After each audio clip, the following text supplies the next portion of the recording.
It's okay, doing great.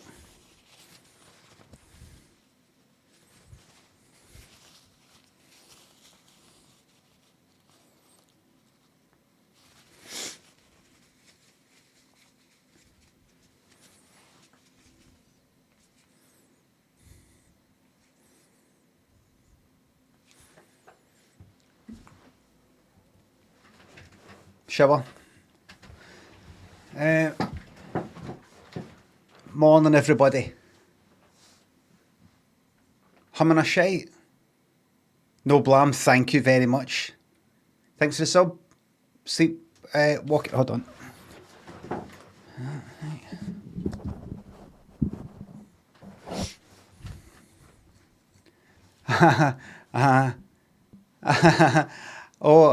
Yeah, it's fine. Wasley thinks a sub. Please imagine some terribly humorous par. Bedbugs. Neon. Mystic. Cotty. Davy. Rough Consensus thinks the subs and gift subs. That's a great sub message. Norris Day. Blue Meth thinks the subs. Mrs. wants another child. I'd rather take a long walk off a short pier. Any advice?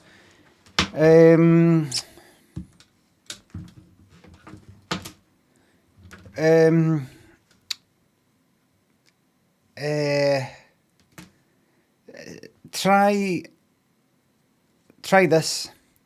I really don't want. I really don't.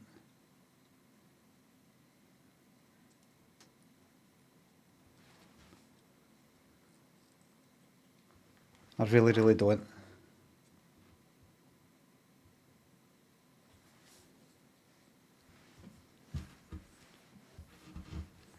You said you didn't want your first one. And now you're glad that we did? What was that? Nothing. Crawdaddy. David something else. Rush. Herman. Your dog's got nips. And Tommy thinks subs and bits. Going to a phone-free concert next year. Really looking forward to it. Zombie thinks of bits. Get Fred on, lad. No Freddy. Tower Control thinks the sub. Tower Control, I'm in absolute agreement. Patton thinks the sub. Into any particular smells. Love picking wax in my ears and smelling it. Same way picking my belly button.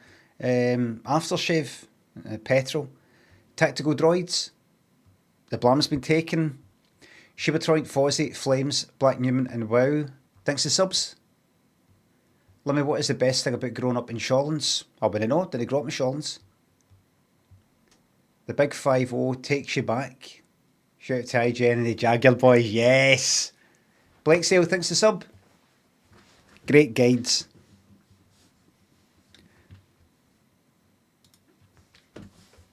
Okay. Right, actually, let me just go into this hurdle folder and delete the crossword and delete connections. And what was that? Leave us with Wordo. Aye, that's fine. There that. Brugan thinks a sub. Armenia. That's the place I keep forgetting. Armenia to Egypt. Easy.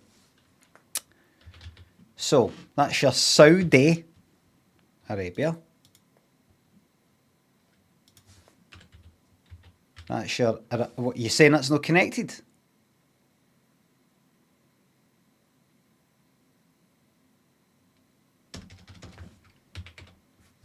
Can do Djibouti if you want. Bastard, it's down there. Fuck. Wait. Are you telling me that's not connected?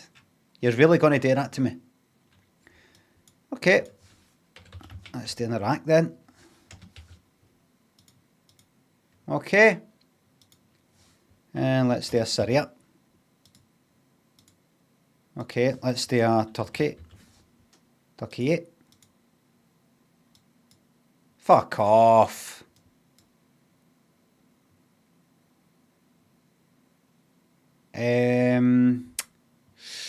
What's the place I keep forgetting?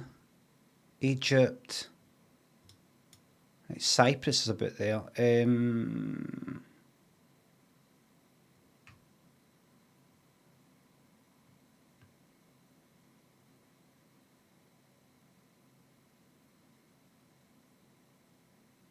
Egypt.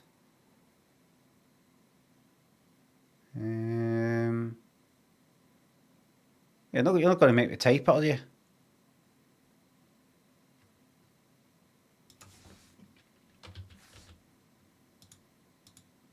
Oof. Right, anyway. That there is...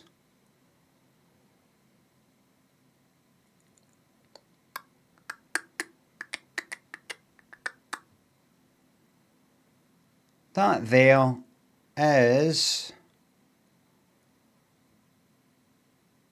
Haiti.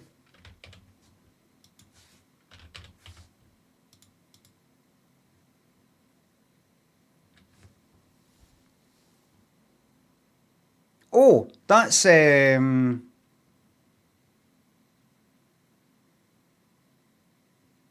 here's what it looks like. Looks like that's the coastline. Neighbouring some country there that's sort of got like rivers and all that going through it, maybe split by a river. It's southwest of Haiti, probably South America. It's probably, there's maybe Panama there. That's maybe either Colombia or the one next to Colombia, which is to the east of Colombia, which is Venezuela. No? To the west of that, and by quite a bit.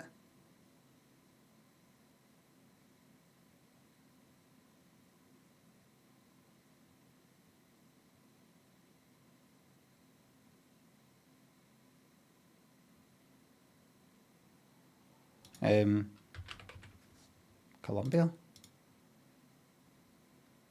To the northwest of Colombia by 1500.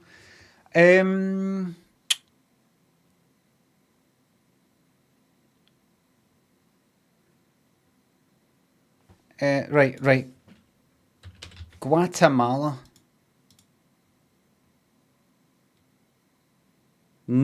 Southeast by 632. Guatemala.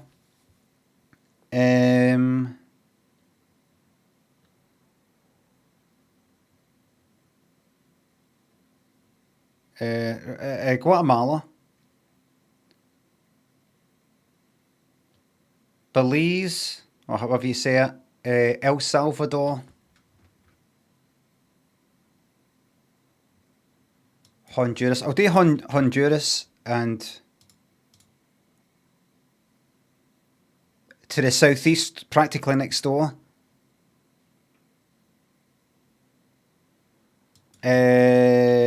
Nicaragua. Got it. Got it.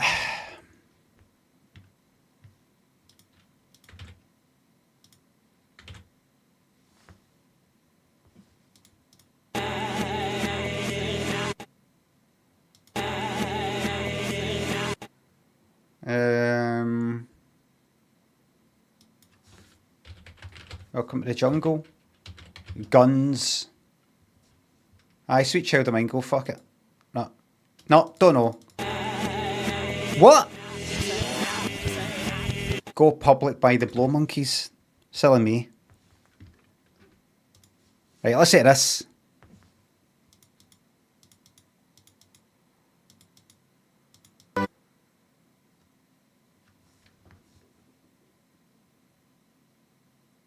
Flashdance.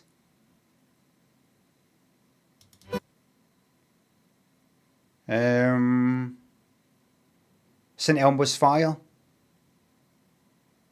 I think. No. St Elmo's Fire's got a kind of like a piano sort of da da da da da. Da, uh, I think I know it. Do you know what? I'm going to take a gamble and say that I don't know. I've never heard this song in my life. Here we go. Bastard. Here I go again by Whitesnake. I didn't actually know it started like that. It is number ones.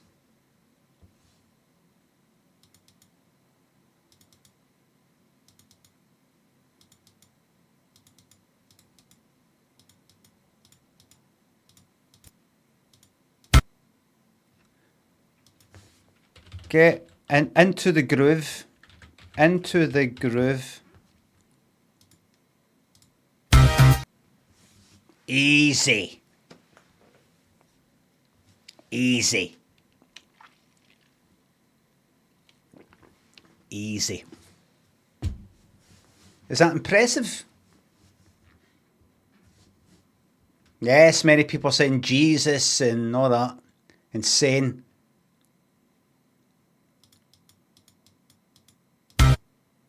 That absolutely, but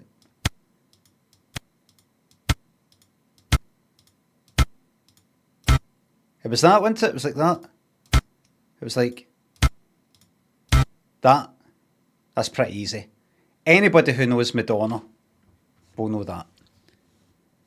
Even if the last time they listened to that song was 20, 30 years ago. I can't take any pleasure in that.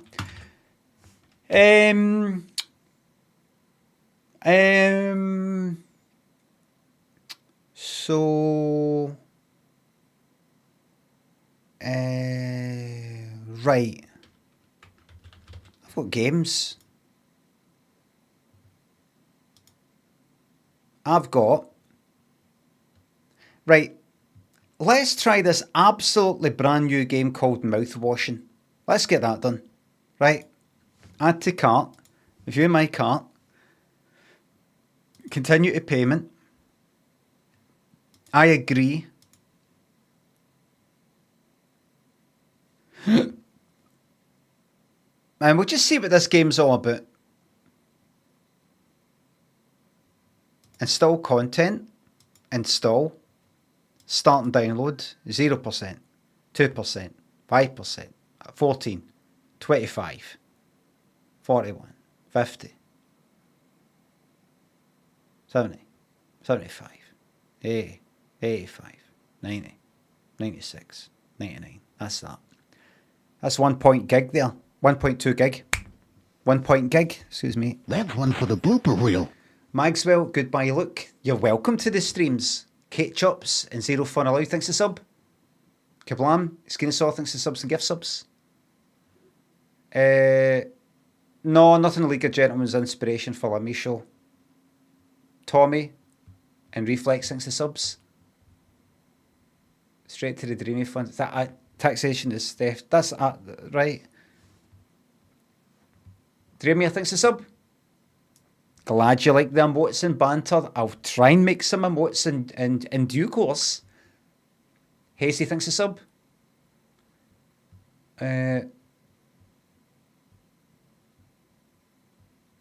Off to a concert tomorrow. Madonna? Nah, she's just okay. It's a play on it sounding like mad on her. Are you mad on her? Like mad about her? So it's Monday, so how was your weekend?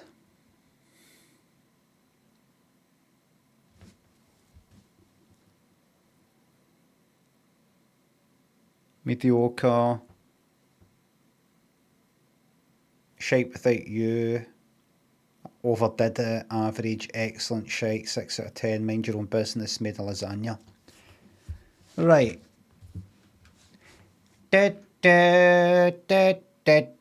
Right, here we go.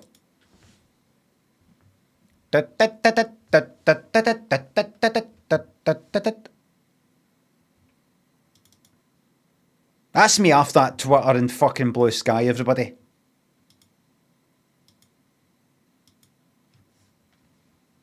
It's me off it. I don't mean I've not deleted my accounts or anything like that. I've not made a big announcement. But every now and again, every 3 months or 6 months or year or couple of years, I just go like that. I'm fucking sick of this. Like, I get a bit fidgety, a bit bored.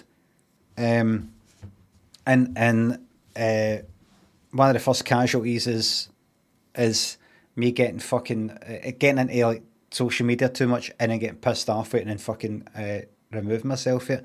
That kind of way we notice yourself going like that, refresh. Nobody's saying anything. Well, there's these complete fucking strangers like in the like discovered bit or people who follow me bit in Blue Sky. What they saying? Yeah, yeah, usual. Nothing interesting. Yeah. Twitter, anybody? Right, yeah. You hope this doesn't happen. You hope that doesn't happen. This is shy. That's good. Yeah. Refresh. Nothing. Um, just like no. And I thought to myself, how's about you see how long you can go without posting anything? Like, don't post anything because when you post stuff, you then check to see what people are replying to. I mean, as I've said before, I've just got this feeling with Blue Sky and Twitter. Something's went wrong with the whole thing. It might be a bit of me as well. It's definitely not just me, but it's just not how it used to be. It's not like you say stuff and people reply to it, and it's all fucked up, fractured and all that. Did you watch Wonder yet? Gurpings, I'm talking about something else. Um,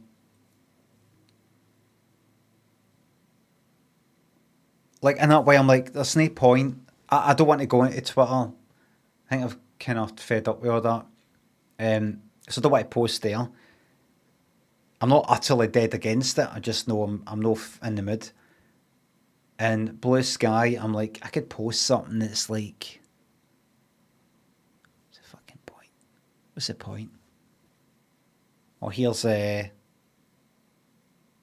just watched that film. Good film. I liked that film.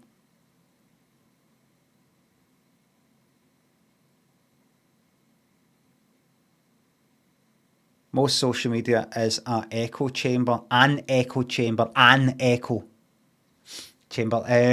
Sorry about that, everybody. No, for me, what it is a kind of sound dampened, sound treated room where you speak, and it's actually weird just how much you don't hear any reverb, echo, or anything. Hello? It's just fucking hell. That's weird. Like a studio or something, like a wee vocal booth. Like, do you know what I mean? Dead. No, I'd love an echo chamber. It's kind of like fucking pointless. My feelings about it come and go. I'm not long in the tooth. I'm long enough in the tooth to know that these are just phases that I go through. I'm not like that's it, finished with it. I'll be back in a week, a month, a couple of days, something like that. But just that. Yeah. So anyway, I've uninstalled Twitter and Blue Sky. I just thought I'll make 2 last posts. No, make a big deal about it. No saying I'm not going to be here for a while. Not like that. I just said when I stream Monday to Friday, 9:30 to 1:30. And when I'm not streaming, you can catch me here in Discord. I've not said anything like you catch me there because I won't be here. I just thought I'll do that and then pin them and then uninstall so that at least if anybody's like, he's not said anything for a while, they check and go, all right. Oh, that's right. He streams. I forgot. So that's that. But because I thought to myself, I was lying in bed and I just thought, right, pros and cons of just no checking Twitter or Blue Sky anymore. I thought the cons are I might get a wee bit bored and I want to just check to see what people are doing, see what people are saying, because I'm interested in people and I'm interested in just reading shite, anything. There's that, right? Pros of no looking at it or posting anything. Got more time for my own fucking thoughts. I don't check it every 2-3 fucking minutes. I don't get frustrated that nothing's happening. I don't think, right, what can I say? What can I post? I don't get any feeling of posting something and no much happens. It's no really, just feels kind of like, doesn't it feel like the right fucking thing to be posting? Just got a wee feeling. I try not to think about it that much. You might think, well, it's too late for that. You're obviously thinking about it a lot, but I like to go like that. What decisions can I make that would make an improvement? That would be an improvement to how I feel. Even if it's just temporary, even if it's sort of a couple of days, a week, or a month or something. I go get rid of that just now. Get rid of Twitter and Blue Sky, because I like check people out that are don't like some of the the biggest fucking arseholes on Twitter, just to see them like make a fool of themselves or something like that, right? Something controversial happening, some big argument happening, I read it and I never come away from it feeling better than what I did. But you know how people are, people would kind of rather something bad happens than being bored. You know, that kind of experiment sitting in a fucking room, you'd rather give yourself an electric shock than nothing. I just like, try uninstalling it and not looking at it and see how long you can do that for. Don't try and make Blue Sky work. Don't try and keep, like, right, I'm going to post something on fucking Instagram and just leave it. The other downside is, talking about your stream and all that. It's like, everything's fine with your fucking stream. You can coast freewheel with the stream for quite some fucking time. Yous are here. I didn't fucking tweet this morning that I was streaming. If I do that, then post in Discord, maybe focus on Discord. But you're not really going to be growing just on Discord, because these are people who already know, but you're saying, fucking shut up about growing and like what next and building and, like how to sort of maybe the next big idea, and just got to just please, just watch your films and your fucking programs and go for your wee lunch. I'm talking to myself. Do that. Focus on you. That's your big project. Do you know what I did the other day? Yesterday I went for like kind of lunch, kind of brunch type of thing. It was about 11. In fact, it was actually my breakfast. Was it? Might have been my breakfast actually, but it was about 11. And I went for a walk and went to this best film this year. Not Now Shady, I'm talking about something else. Went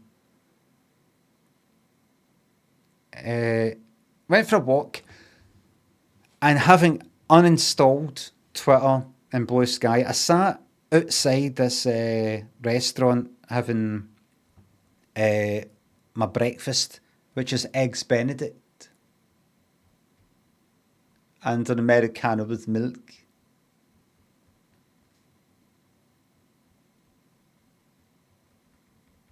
I was the only person sitting outside. There was a tight, no kind of drizzle rain, but there was something a wee bit later on, about 20 minutes after sitting there. There's a tiny wee bit of something. You could feel a wee bit of something. Sitting there, then a couple other people sat outside, but most people were inside. I sat outside just watching sort of motors going by and people going by. And I was just sitting there relaxing, my phone's sitting there, and I was just like this.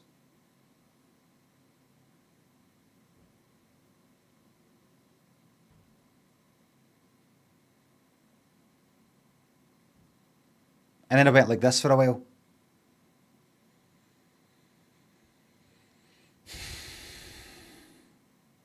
Just kind of meditating sort of thing, just relaxing, not really thinking anything. And then Lynn said that she drove by.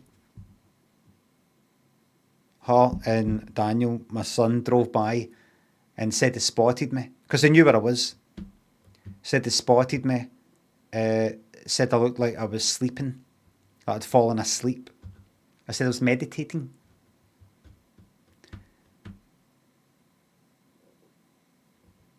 And Daniel also said that he saw me like this.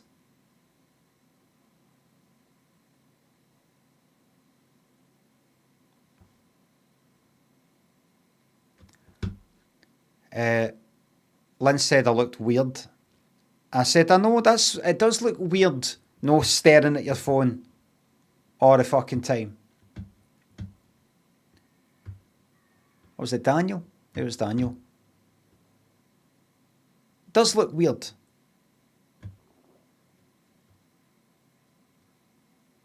Just relaxing. And then we later on we went out for lunch, or no, we went somewhere just before dinner, just for a wee drink. And I was sitting there just kind of like that. And Lynn said, oh, you're fucking brilliant company. I said, I'm relaxed. And she said today, she says, you know, I think you're going through a phase. Normally, if you're no well, you do this sort of stuff where you uninstall stuff and sitting there like with your mind somewhere else. It's like that. I wasn't, yesterday, I wasn't mind somewhere else. I wasn't like, I was relaxed. I'm happy. I'm happy as fucking Larry. I'm doing things to make me even happier. Like no go like that. Just so that my boredom, I focus any of my boredom or fidgetiness or restlessness on something I might want to think about. Might want to turn my attention to something rather than going like that. I know. This will keep me occupied. Just doing that. I'm listening to my heart. You got to listen to your heart. Go. Hey, what's going on? Hey, distractions. What is that one? What next? What new direction? Is there a programme that I want to watch? Film? Do I want to go for a wee walk somewhere? Just simple things. Shall I buy myself something that helps with washing the dishes? Maybe a wee scourer thing. You've already got one, remember, and you take good care of it so you don't have to get another one. And besides, you bought two of them, so you've actually got a spare anyway. I know. I'll buy new door handles for that door in the house because the knob doesn't turn that well, so I'm going to actually get a handle. I bought it and it's arrived in the day. Gabe Danatan, Savant, thanks to subs. Well, thanks for the agency. Erica and Taylor, thanks to subs. Twitter has turned into Facebook. It's on its arse. Facebook would fucking be better. Clego, thanks to sub. Sevats. Sevits.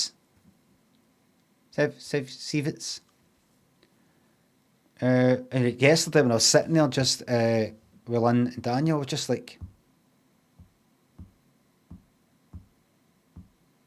just relaxed. Just relaxed.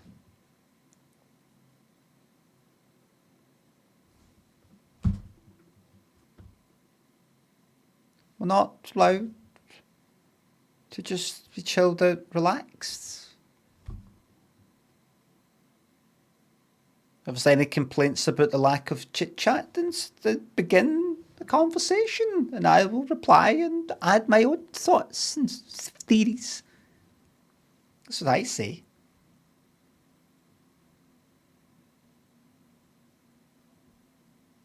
Tune into Sanity FM, thanks a sub. Good luck with the door handle, thank you very much. So, no spoilers, please. Not even joke spoilers. But I've just finished the first series of Lost. Remember, no spoilers. Not just for me, but for people who haven't watched a single episode of Lost yet. So I watched the whole first series and I enjoyed it. I'm glad I stuck with it. I was actually, after it, I was ready to say on Blue Sky, well, that's me finished that first series. And I thought, no, you've uninstalled it. You've uninstalled it. You've uninstalled Blue Sky. Just keep it in there.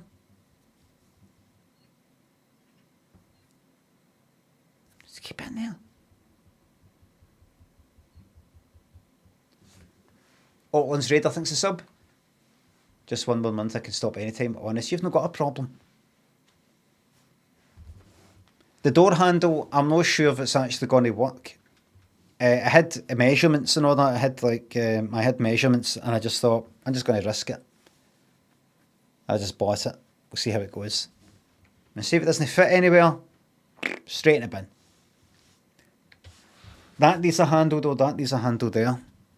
We'll see. We shall see. Other than that, fucking shut up. What else have I been up to?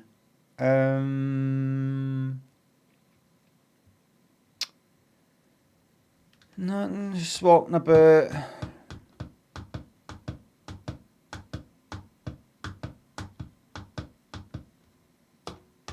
I was in a place yesterday. See the place we went to before I had dinner?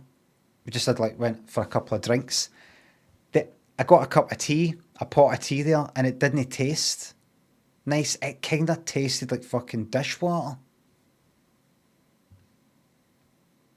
And,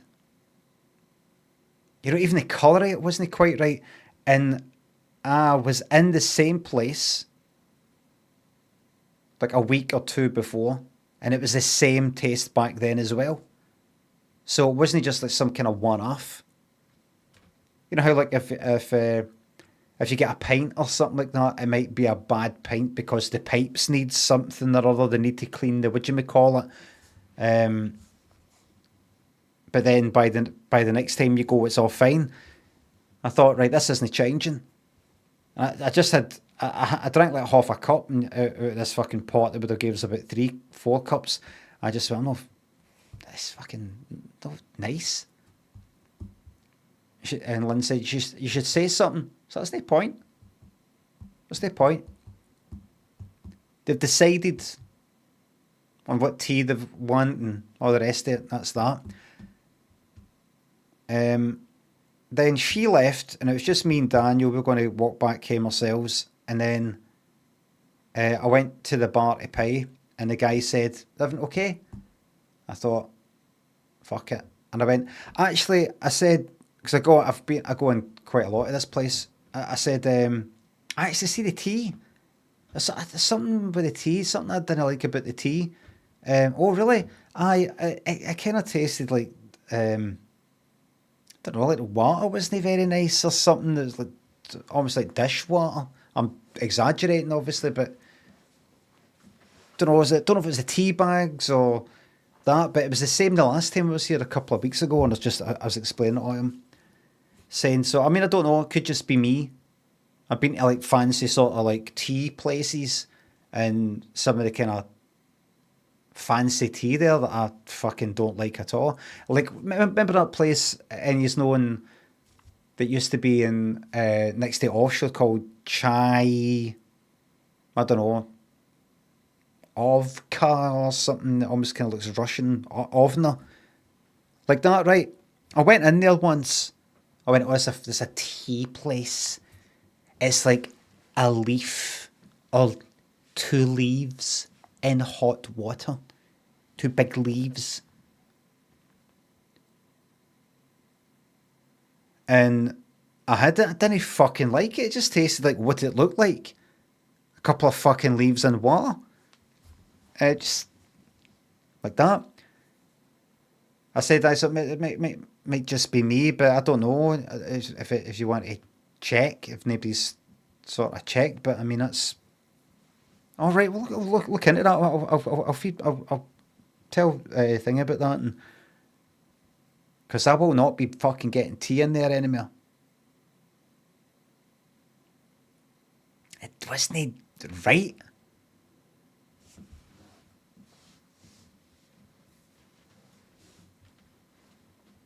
It wasn't right. No 5 stars for them lot. I saw a van the other day that said 5-star service.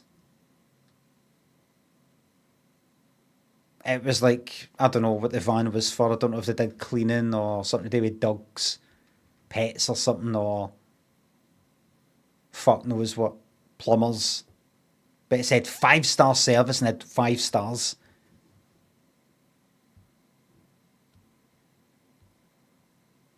Didn't say trust pilot or trust a trader. Nothing. It just said 5-star service and it had 5 wee stars.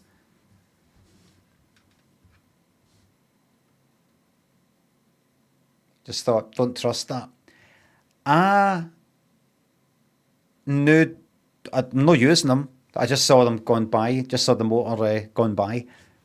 I thought, I wouldn't trust yous because that's deceptive. I would rather you just didn't have that at all.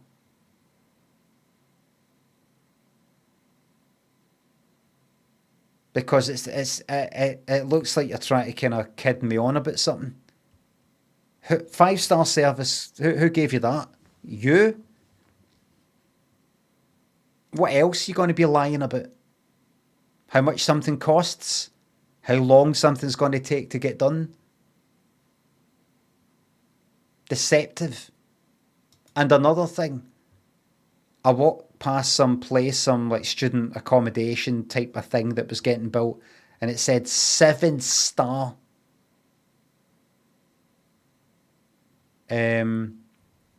service or something like that. 7-star accommodation. I was like, 7? It wasn't like a 4-star hotel. It was like 7-star like accommodation. I was like, what does that fucking mean? 7? Even though it said 5. Who's gave you the 5? Where's that come from? 7. That's more like the hotel sort of rating. It's not like a Trustpilot thing where the maximum's 5. 7. They added stars for fancy hotels, but this is accommodation. I didn't get it. See, everything's just all fucked. 5-star, 7-star.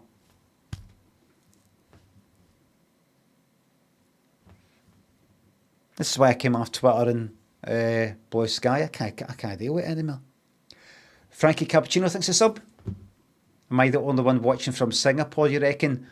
Well, why don't you find out? Get yourself to I don't actually know the names of any places there. I've been, but I can't fucking remember. And go like that. Anybody else watching Limmy?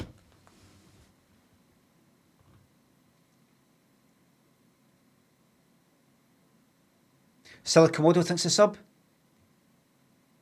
Got my friend to watch your streams. Can you give him a gift?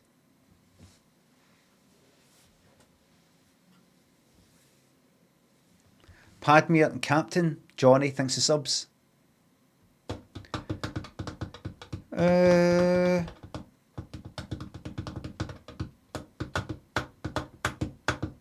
Now ban him, says Liquid Bear. Right, let's check out this game, Mouthwashing.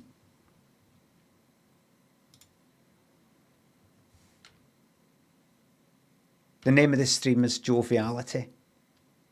And that's what this stream's going to be all about. Escapism, joviality, a laugh.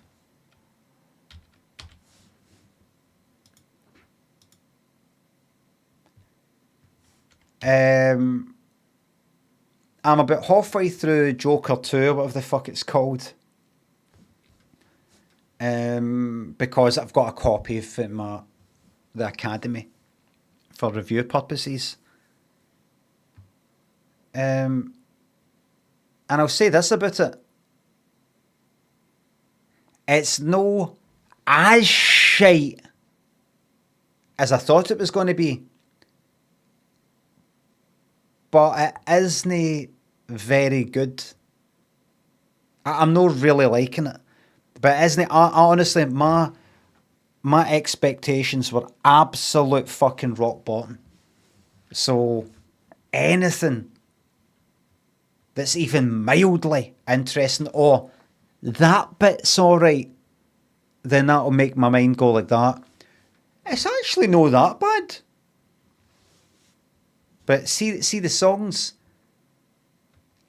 There's like kind of fantasy sort of song things, like in kind of fantasy things like dream things or imagine things, and there's actual, like, as if he's actually singing type of thing, like in front of prisoners or something, but it's got music and all that era.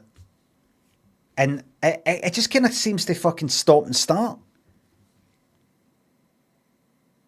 There's another song, you're just like, oh, fucking... What are you fucking doing? We're halfway through the fucking film. And no much has actually fucking happened yet. No spoilers. But halfway through, I'm looking at it, I'm like, hold on, pause. I'm like, this is like halfway fucking through. And this bit is still fucking going on. And there's another fucking song.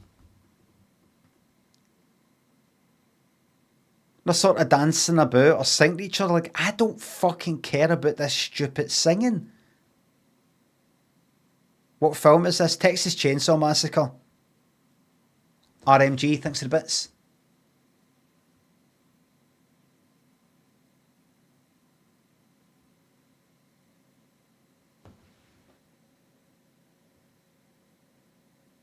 Oh, right. I've went viral into it. I get it. I get your joke.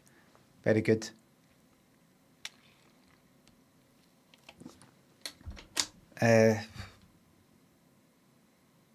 It's just not happening. Joker 2. It's not as bad as I thought. There's elements that I can like, but it's just, there's nothing fucking happening. Absolutely no need for Lady Gaga. Pointless. No, I could see the point. Oh, he's kind of in jail. He's all sad and all that, and then somebody brings him joy and all that, and everything becomes all, you know, like in theory, I get it. Everything becomes just a bit more, like a bit kind of entertaining and a song and dance and, you know, that kind of thing. But it's a song and then it's back to kind of normal stuff, and then a wee bit later, another song. And it's not like a pure singing in the rain sort of thing where he's like dancing about, there's the rain, and it's sort of, you're in his mind or something, and like that. Because that's what I thought, what's this film going to be like? What do you mean a musical? When I first heard about it, what do you mean? I thought maybe it's kind of like in his mind. This is how it all looks. This is how it all sounds when you've absolutely lost the fucking plot, and you're like, ha ha ha ha, hee, like that. But it's not quite like that. It's just this in the form this bit in a form of a song. This bit is a singing bit. This bit I singing. This bit, like, I'm like, wait a minute, why?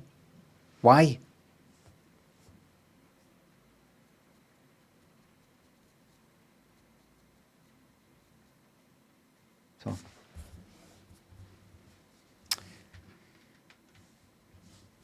if you've seen Hangover 2, you know how shitty movies this guy can make.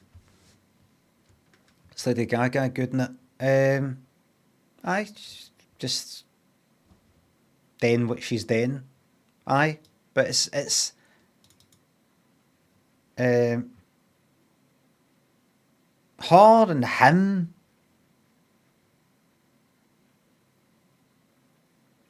Only really doing enough for you to go like that. That's good. See James McAvoy in the film Speak No Evil. After that, I was like, he was really good in that. He's really good, isn't he?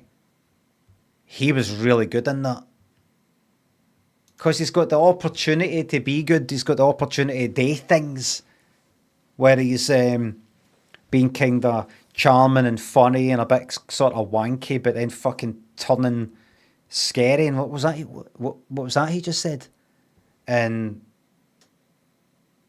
then in tears, you know, like all upset and fucking and floods of tears within like fucking 30 seconds.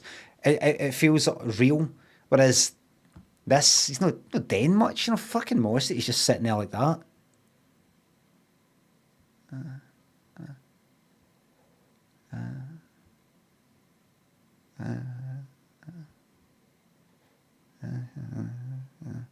And she's like that.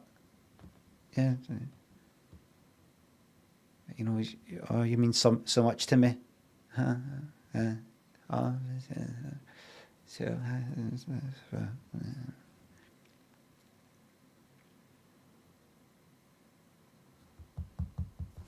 Gulping stinks to the bits. How about now and then you watch film trailers suggested by us idiot devotees? Wonder, for example. I don't really feel like it, and I don't really want to do things that I don't feel like doing because somebody suggested it. Bits or no bits. Start to feel like I'm not really here. That I'm just dancing to somebody else's tune. So it's not happening. I'll do it when I feel like it.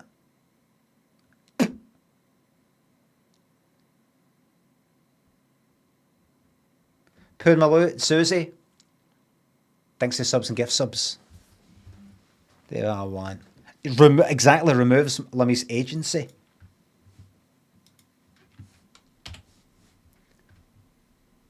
Right, here we go.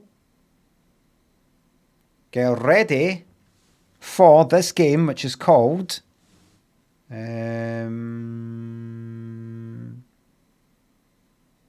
is it called? Mouthwash, is it? Mouthwashing. Mods? Is any mod check? Thank you very much.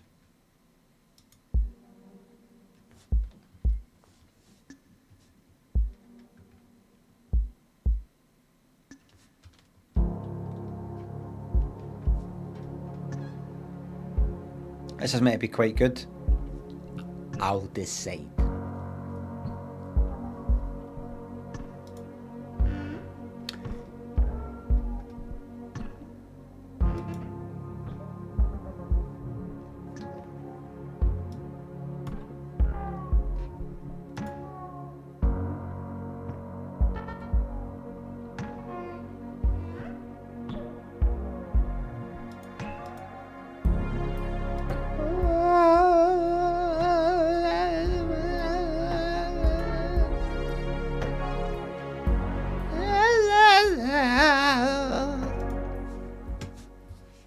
Continue.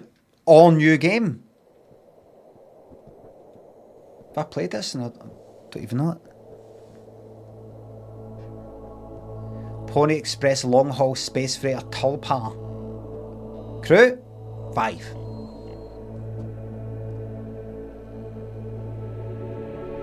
Planned shipment duration 382 days. Elapsed transit time, we've been in space 147 days. I hope this hurts. Why would he say that? Why would you do that? I hope it fucking hurts after what you put me through.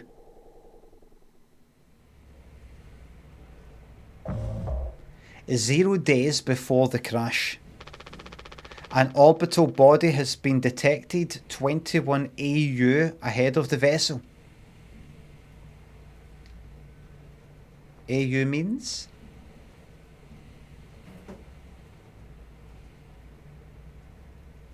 Astronomical units. Right. Because remember, there's no meters in space. There's no meters. It doesn't exist if you think about it. How? Just think about it, that's all. That's all I'm asking.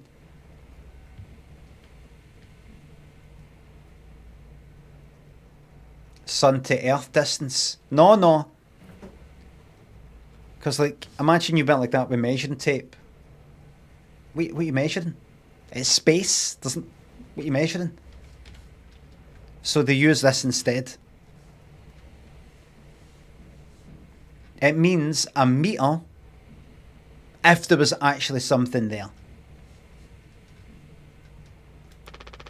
Please make a manual correction 1.4 degrees leftwards to avoid impact with unknown mass. There is no left in space. North, south, east and west.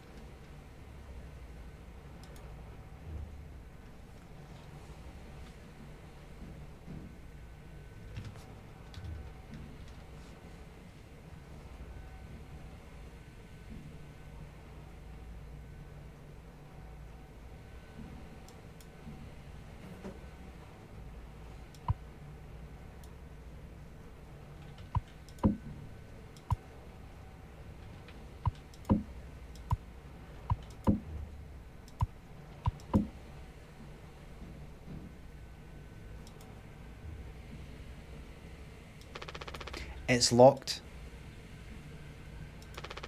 It's locked.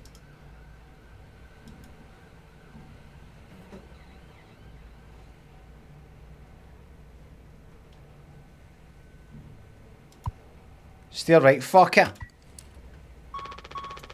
Extreme warning. Direct collision course with orbital body 1.9 space meters away. Engage in autopilot to recorrect vessel. Advise crew to take up emergency positions. 4,000 credits docked from crew pay package for failure of navigational staff.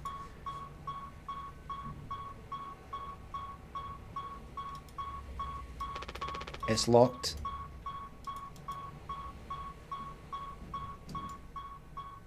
Oh, right.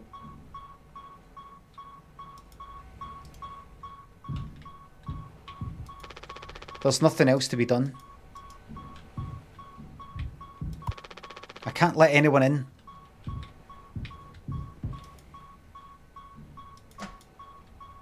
Right.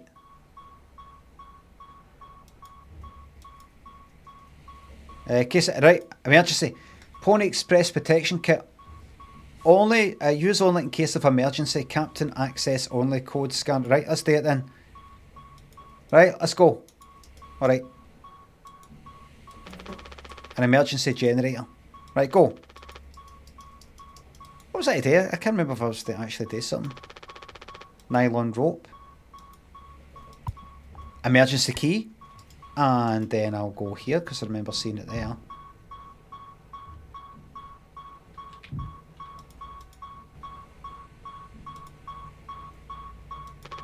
It's locked well. That's that. On you go. That's fine. That's fine, that's life.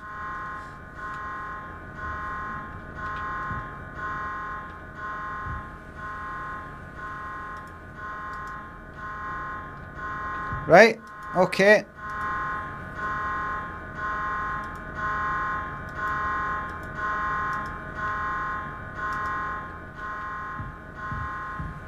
Alright.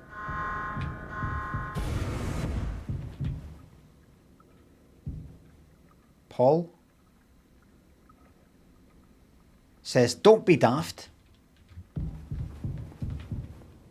Rise and shine.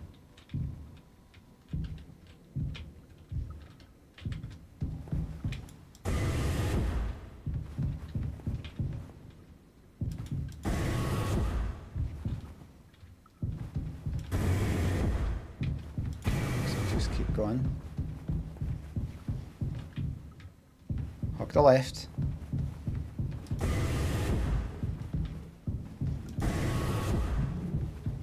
Hug the left.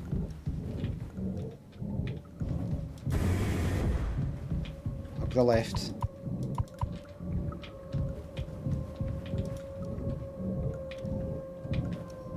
I'll just double check.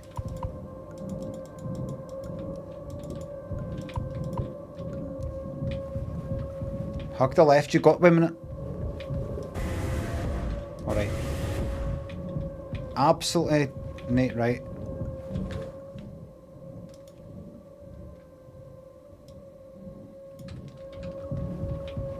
Just sensitivity doing just a touch. What's going on here? Oh look!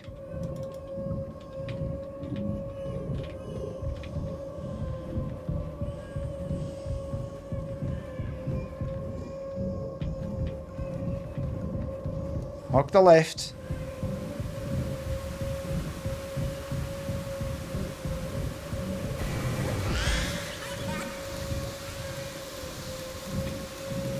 Hey little guy.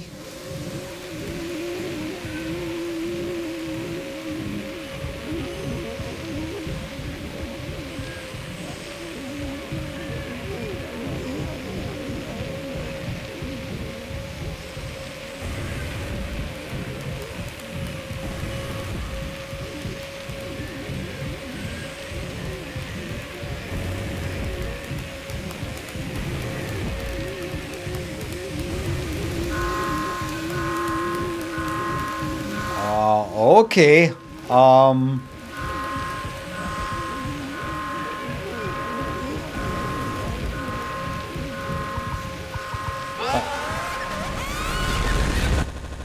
Right.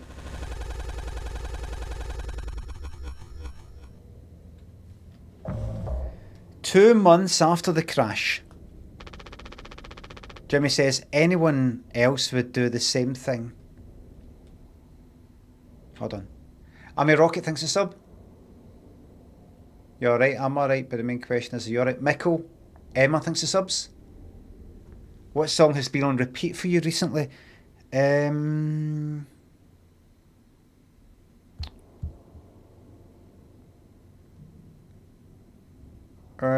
Nothing really.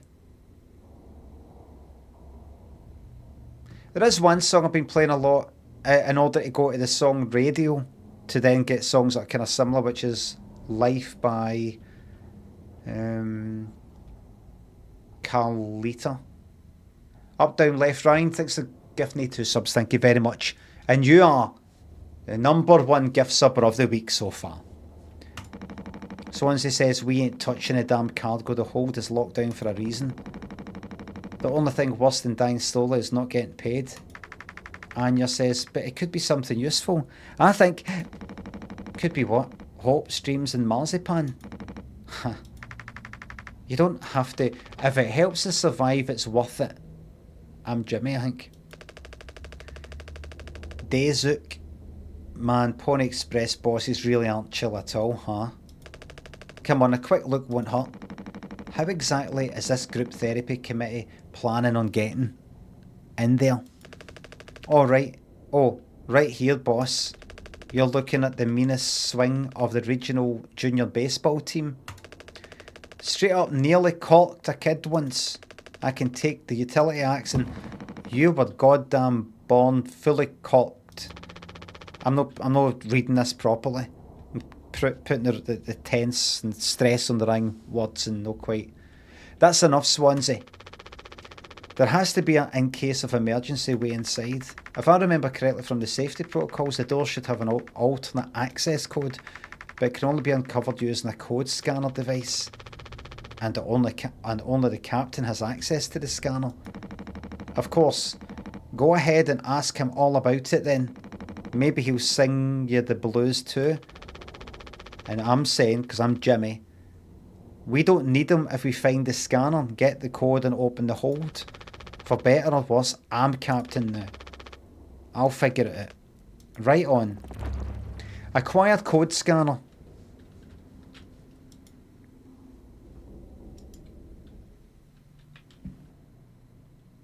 Okay, we're having some issues there.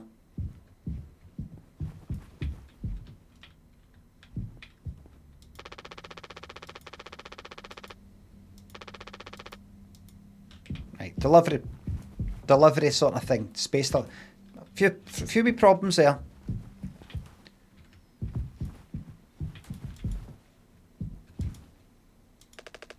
Looks like it'll be soup again for dinner. Do you want rock pit? How much food do we got left? 4 months. All right. Yeah. I'm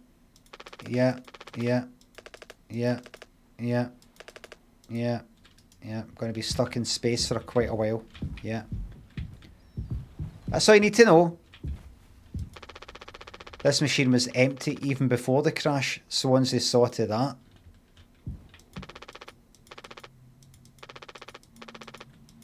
Right. No yet. Right, so I have to find the code scanner.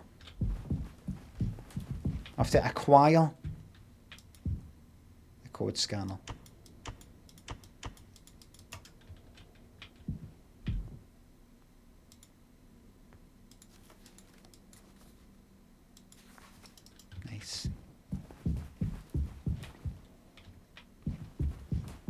Okie dokie. Okie dokie, I can do that for you. Right, I'm going to acquire the code scanner, whatever that may be. Cockpit, utility, cargo.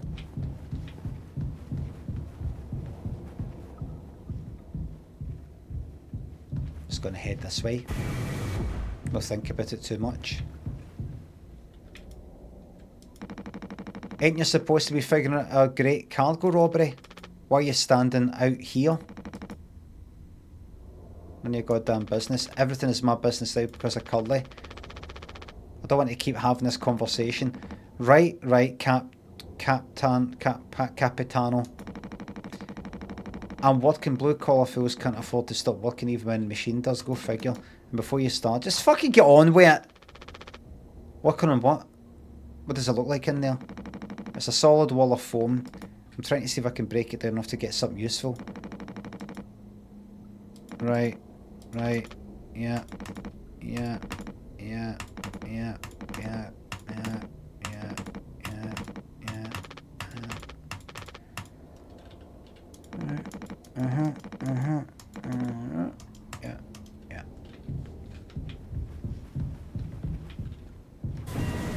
Right, let's go this way.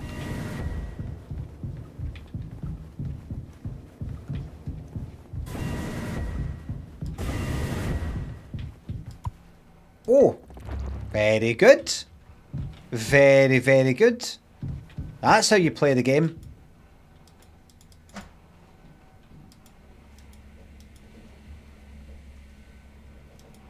Code scanner required. Right.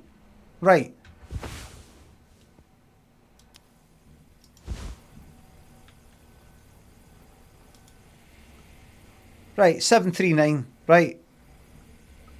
There it is. Right.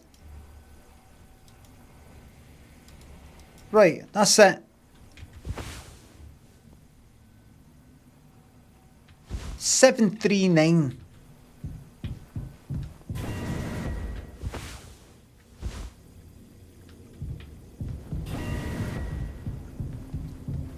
That's it.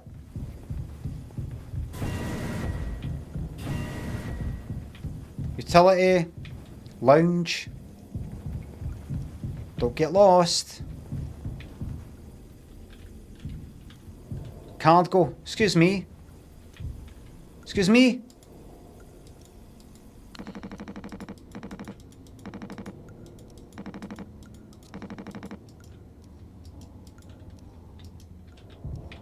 Excuse me.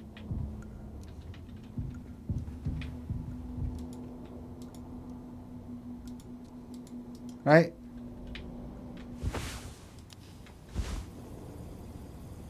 Four, 517.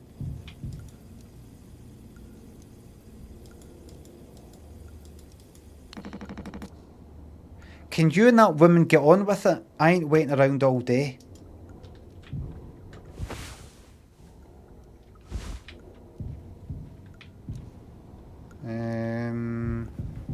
Is this a joke?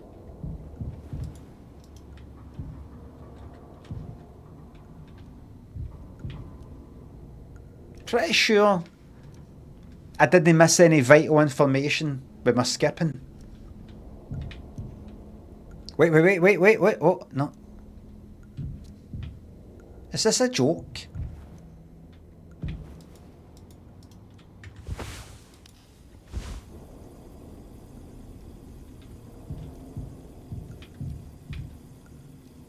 That's a keypad. That says cargo. That's a code, and that other thing was a code. I'd like to get to that. He's in front of it. Do that. That happens. Maybe... I don't know why. Don't know why he's been like that. Maybe we'll go back up. Speak to this one and go, he's standing in front of that. Any ideas how I can get him to walk away? Why don't you offer him a drink of whiskey? Like in Walking Dead. Jason Adams and Han, thanks for subs. I love it. Glad to hear it.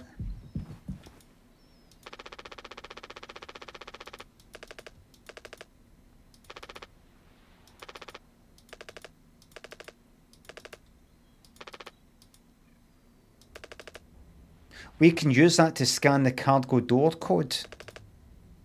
Yeah. Uh-huh. Right. All right.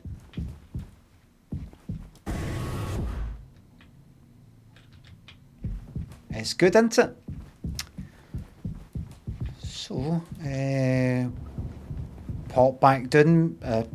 Maybe during these conversations I skipped something very important. Like, remember, when you want to put in the code, you do it by something.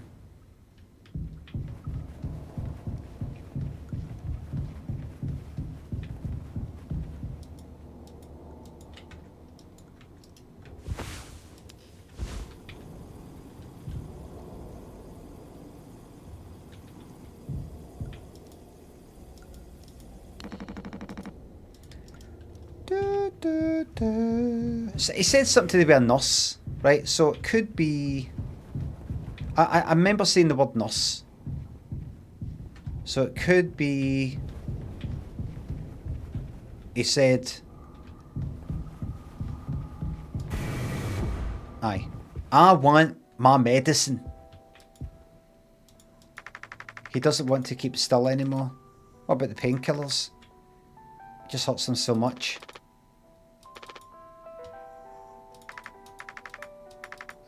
Hope you can help me with Captain Curly.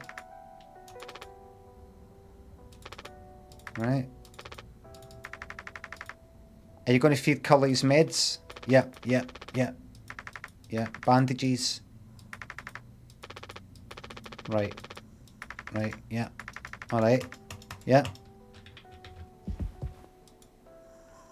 So is this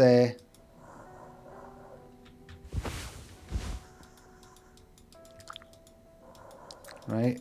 Okay. What's the captain then? I think. Is that Curly? This vent's been busted forever. Right, I'll head down there later. There we go. Hi there. Would you like some of these?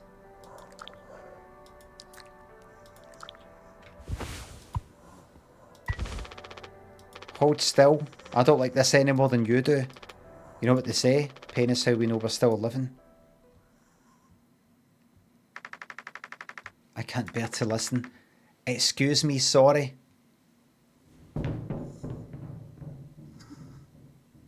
Oh, excuse me, sorry.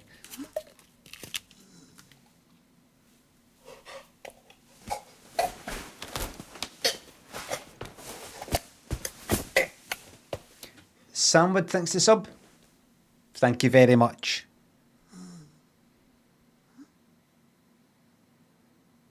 Did you like that? Mel? No, I've gave you what you need. Now I need to go. Right, hold on. Right, that's it done. We don't have a lot of painkillers left. I think he did it.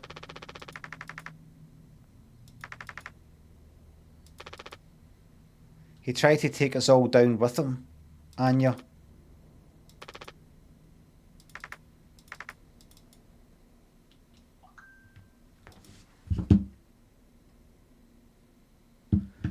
Right. So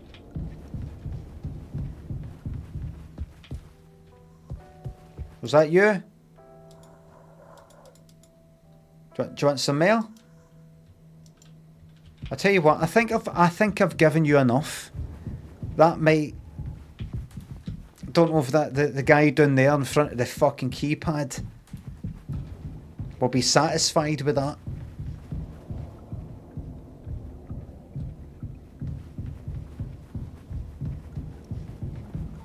Oh, here we go. Thank you.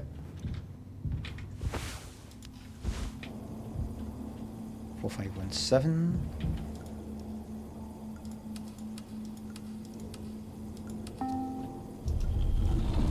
Okie dokie.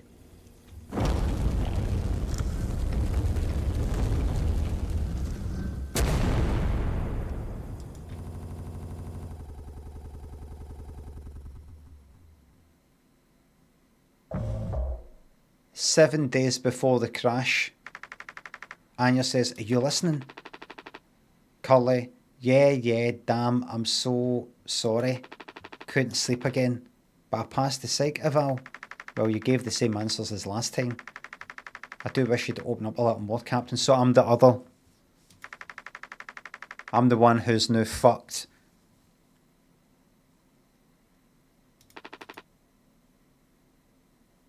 So I'm Cullen. I'm saying, as long as I'm fit to fly.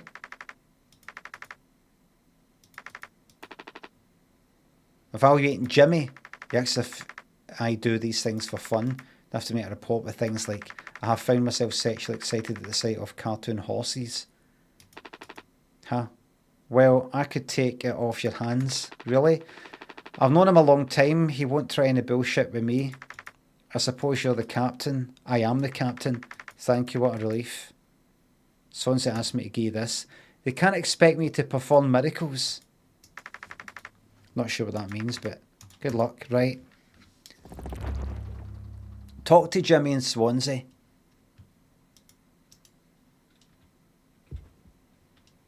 Alright. Maybe it's because I'm skipping through some conversations, but I'm not utterly following it, other than there's a crash that Curly caused, possibly, the one who's lying there with the bandages. This is now 7 days before the crash, and a kind of flashback sort of thing. The person that she's speaking to, me, I'm Curly right now, and I'm going to speak to Jimmy, but that's why I'm going to speak to him, I don't.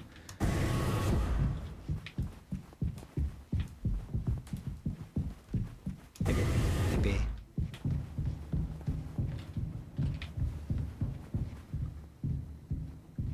Isn't my hand, maybe. Who are you? Oh, that's Jimmy. That's the person that I was. Right. Yeah. Aye, I just...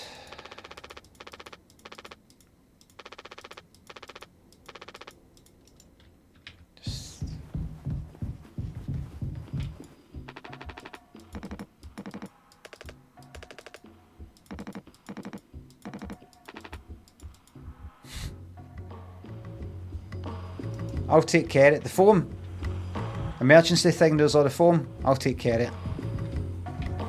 So.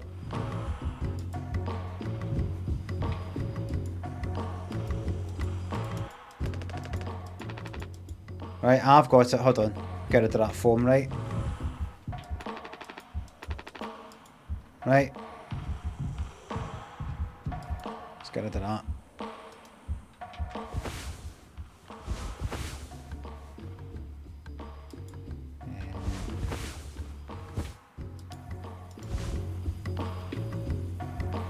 Two 609.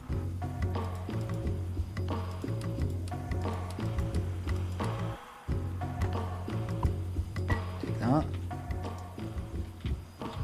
Okay, let's.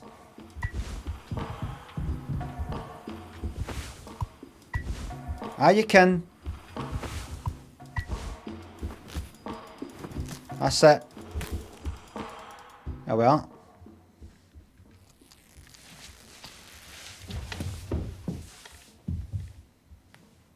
It's quite a talent when a streamer can make a good game appear shite. Right.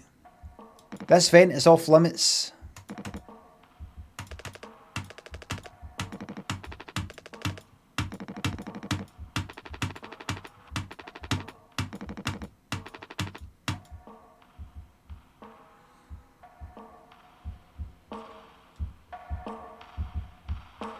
Was this a good game? It's in this.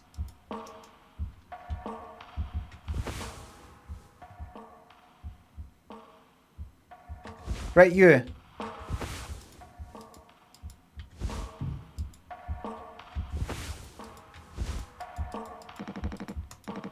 Clean this mess up. Let me say it again. Swansea says, what you standing around for? Clean this mess up, yeah. And you?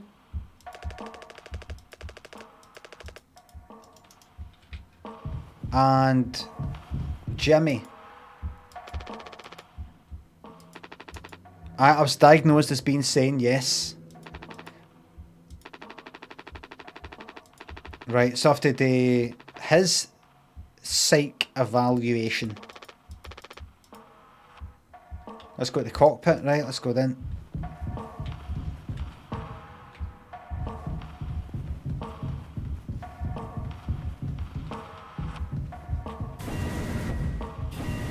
How's everybody keeping? Yous alright?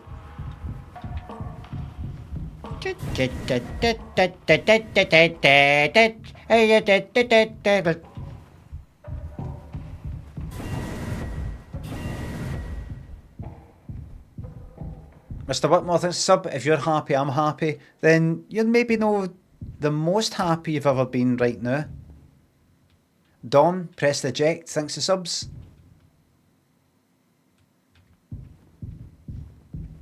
Do you need more snooze, Limmy? I need more...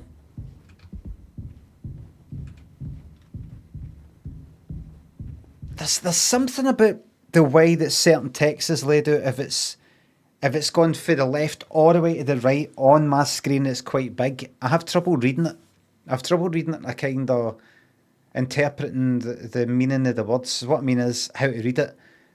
Okay, I'll go then. Excuse me. You know, like that. I need it to be weird and more in the kind of centre. Not in any kind of, oh, I've got this particular thing where, you know, I need everything to be like centre fucking aligned and all that. It's just kind of, it's sort of, it's like reading a big fucking poster or something like that. It doesn't flow. I can't do it quick. I can't do it fast. And it sort of then makes me kind of read it like that and sort of start to switch off it. But, you know, it's still a big thing. It'll be fine. Okay.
Sunshine.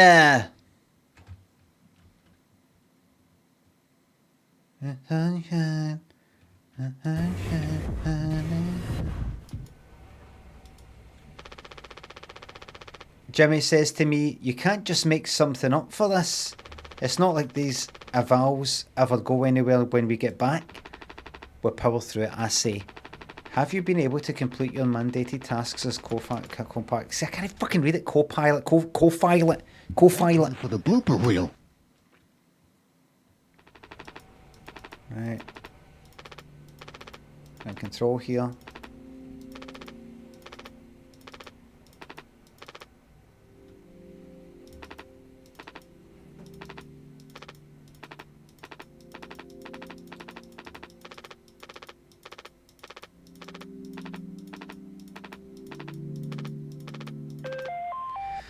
Fucking hell.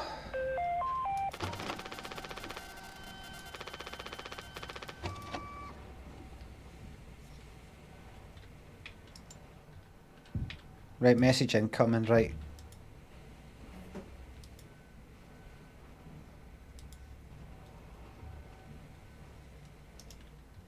Here.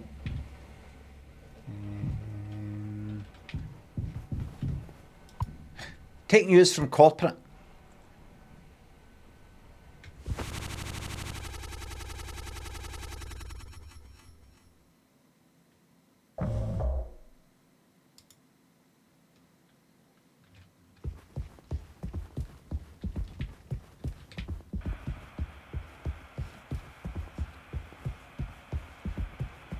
Why not just change game? I thought it said change name, because it's called Joviality, the name of the stream. A business operating at a steady profit can give its workers security and employee benefits. Here, in fact, is the answer to a dream as old as man himself. A giant of limit.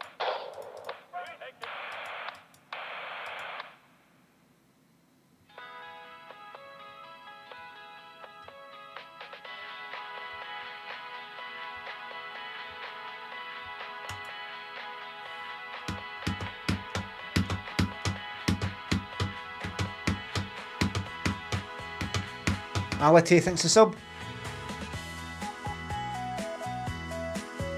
Just taking a sickie. Fucking brilliant.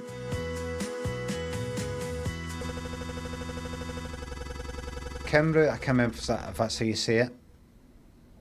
What more? And Dom, thanks for subs. 2 months after the crash. Press the eject, thanks a sub. Thanks again. Jimmy says, this is mouthwash.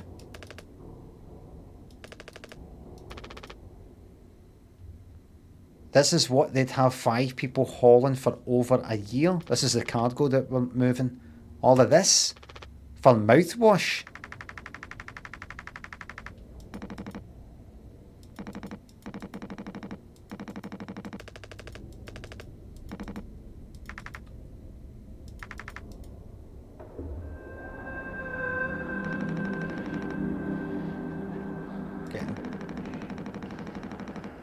Getting tore in. That's the sound of 15 years of sobriety popping like a cyst. That's him hitting the booze that's in the mouthwash. The Captain Curly. Then we can go out in style. That's it. They're going to drink all the mouthwash and get fucking wrecked.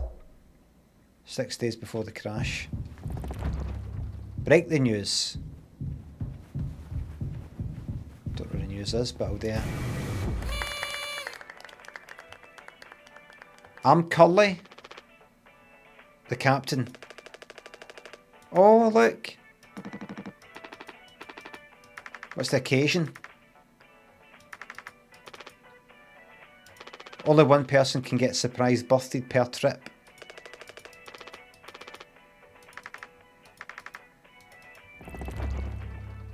Bake a cake.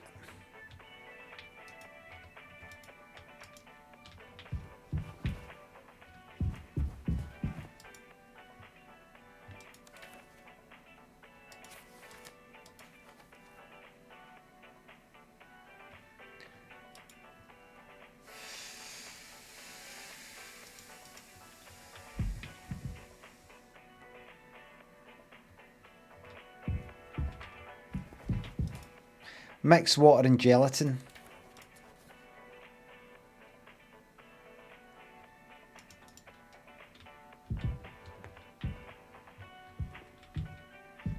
Da da da da da da da da da da da da da da da da. Australia by Manic Street Preachers. That's what it reminded me of. 3142, right, so, and 40, right. Anything else? Any gelatin kicking about?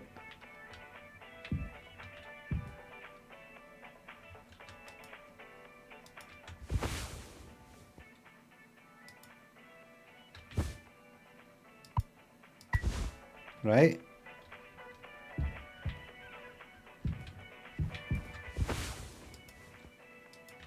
Right, so I'm not breaking the news to him. No.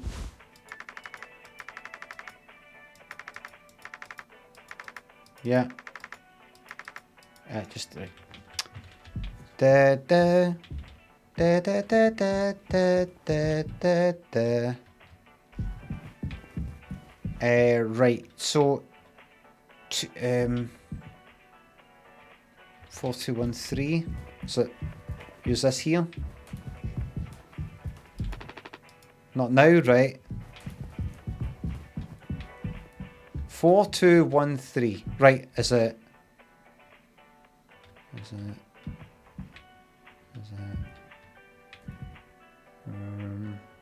Right. In order to make a cake, which I have to make, step 1, mix water and gelatin.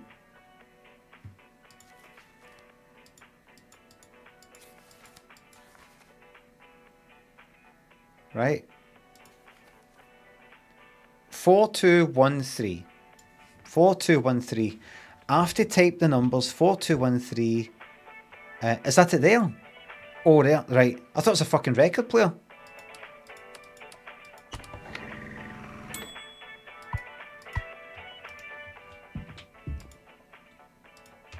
That's what I thought, you know.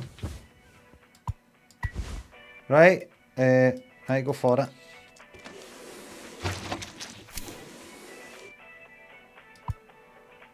Take plain cake. Oh. Aye, but I was going to write in.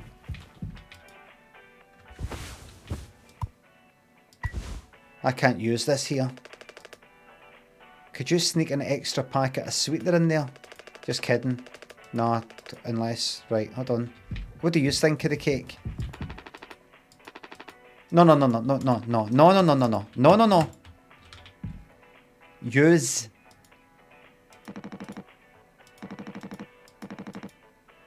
Aye, right. Yeah.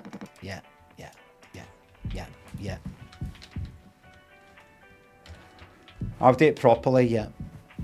This is my party. Drum Club, Felix thinks the subs. Pick up the cake mix and put it in there. Aye. You know what, shove it up your ass. I'm not doing it. Hey, it's Gavin, thanks a sub. Would you rather spend a day with Bob from Surprise Surprise or be Bobby in the stocks? A day with Bob. I really would not like to be Bobby in the stocks. No at all.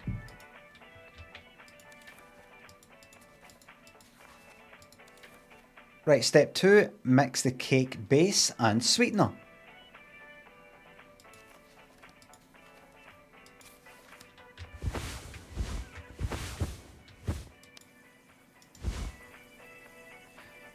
Two, three, four, one.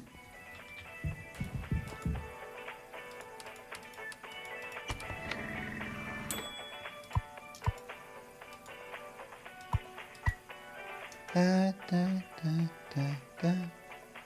Da, da, da, da, da, da, da.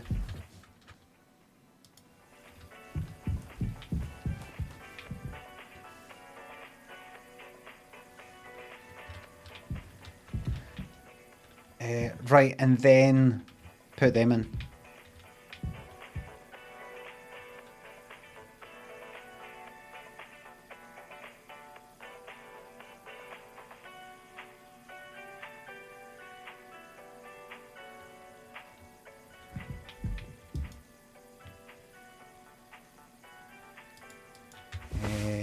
Stick that in. Stick that in. And get that done.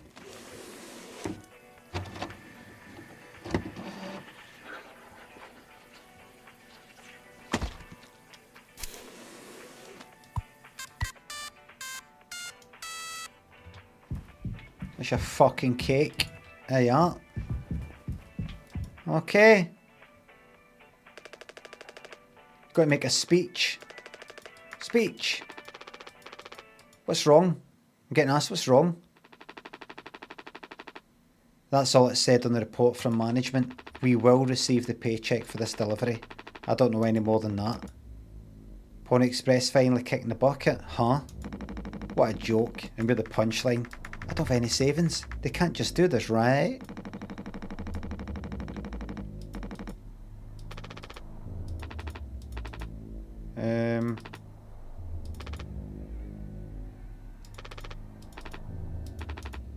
Go ahead and on.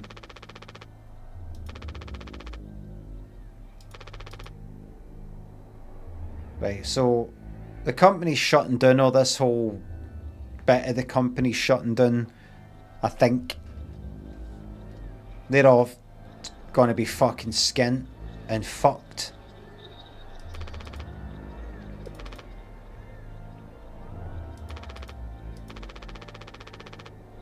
And this Jimmy's saying to me, "Ah, but you'll be alright, won't you? Heading for bigger and better."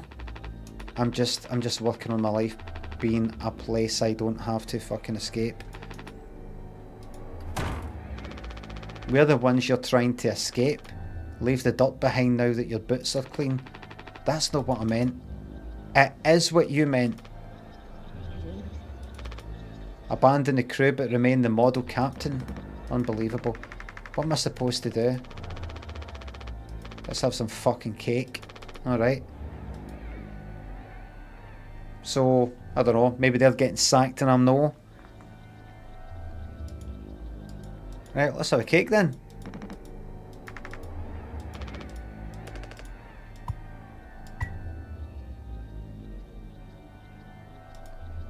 I love how he's now interested because it became negative, of course.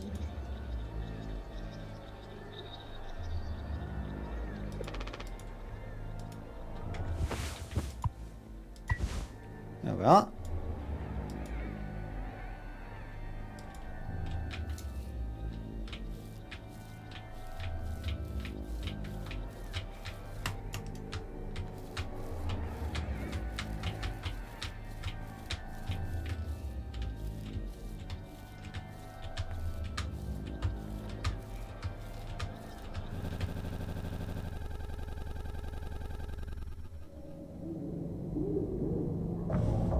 Three months after the crash.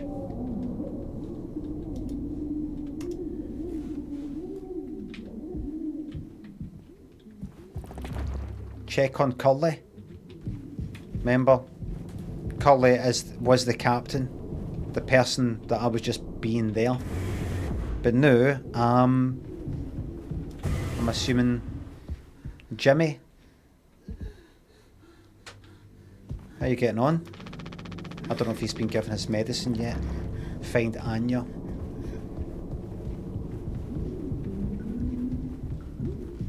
Anya!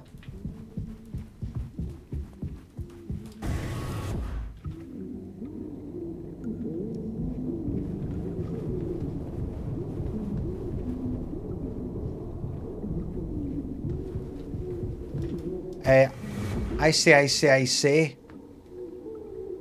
I'm taking my wife on holiday to that island in the Caribbean where reggae music comes from. Anya? No, that's it. That's all I've got to say. That's me finished speaking. And me what? And me what? Anya, aye, and no, that's it. I finished speaking.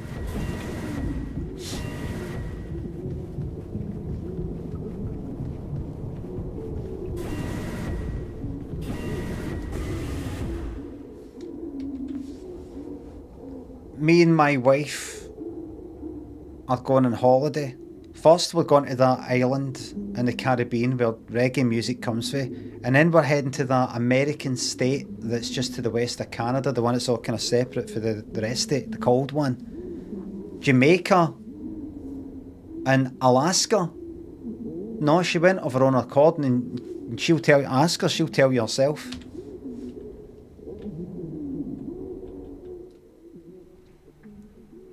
I mean, we've not actually been yet, but when we do, you know, we've not actually been yet. If I recall the beginning of what I said. Master, thanks to sub. Never had worse Mondays. Spend manual leave watching this. Gonna know, thanks to sub. Anya, no, understand completely. That's how it has to be. Oh, it's you. Jimmy. Not able to sleep either.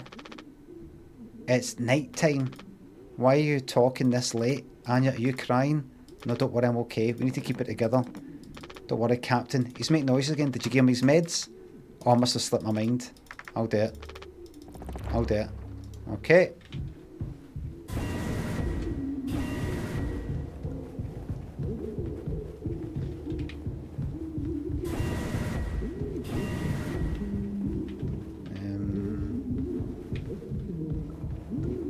Whoops, I've forgotten what way to go. Whoops, I've forgotten everything. That's me forgot everything.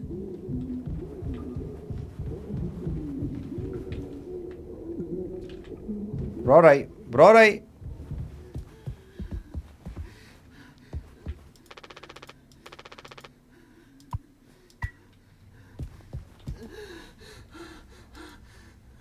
Open up. Come on, stop with the noise. Damn it. I know what everyone is thinking. The way they look at me. What could I even say? And then, what would she do? Damn it. Okay, well, me in the driver's seat, thanks for that. Open up. Hope this make you feel fucking better.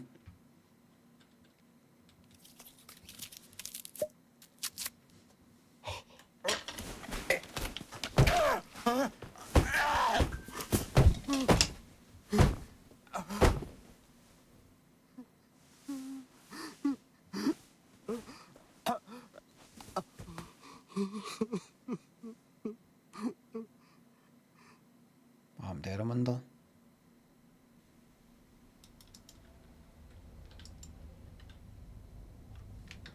What's that? Kenzo and Hazza thinks the subs. You ever notice how you keep hot sauce in the fridge? How about that? I know.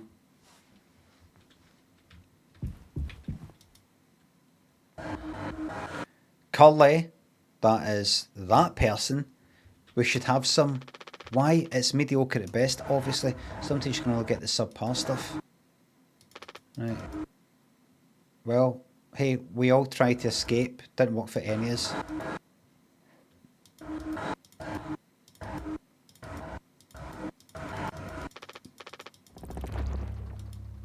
Find a knife. Okay.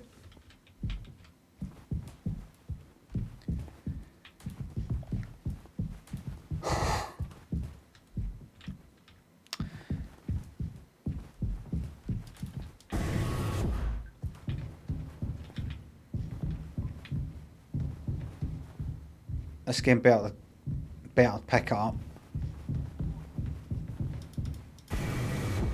Better pick up.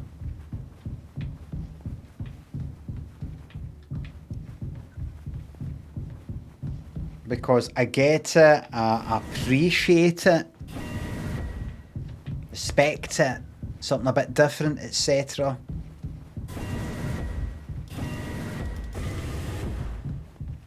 Where's the knife? That'll do.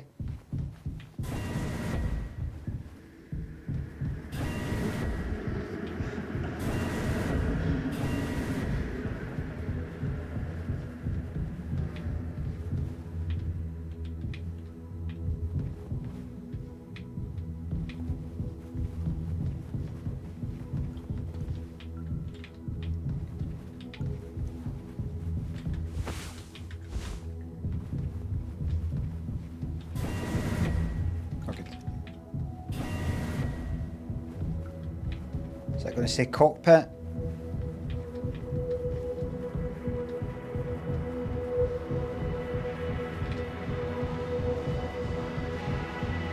Right.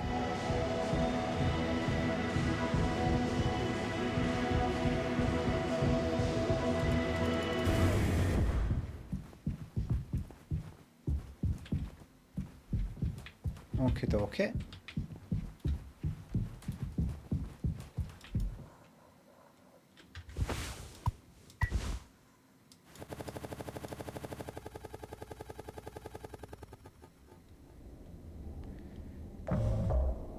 Four months after the crash. Check on the crew.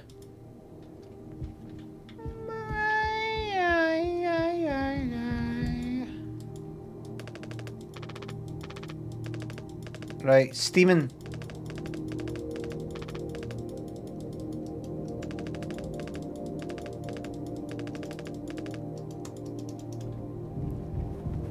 Blitzed.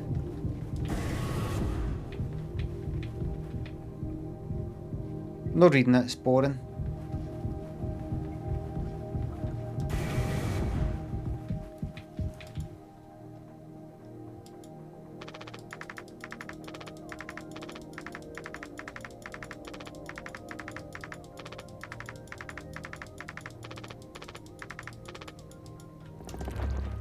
Break the foam. Alright.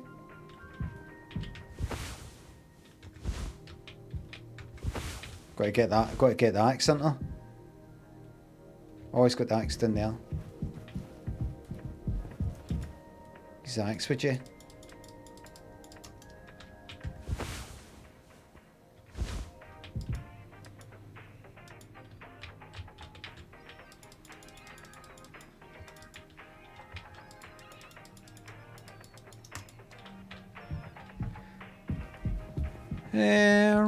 Oh.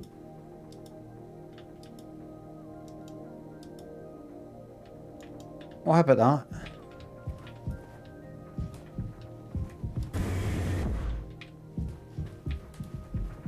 You interested in that? No.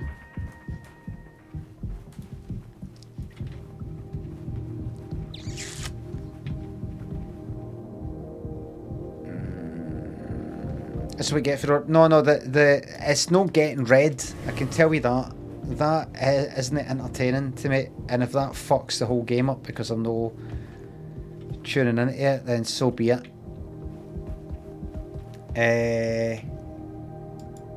Oh no, you're gone. Been here. Executive decision. Alt F4. It's done. Ethan's Twitch. Gary Bananas. Ed59 thinks of subs. Black Ops 6 campaign is great. It's on Game Pass in 60. Interesting. I want to be playing it. No. Get it, you know what? Maybe if I kept at it, maybe read it and went, yeah. All right,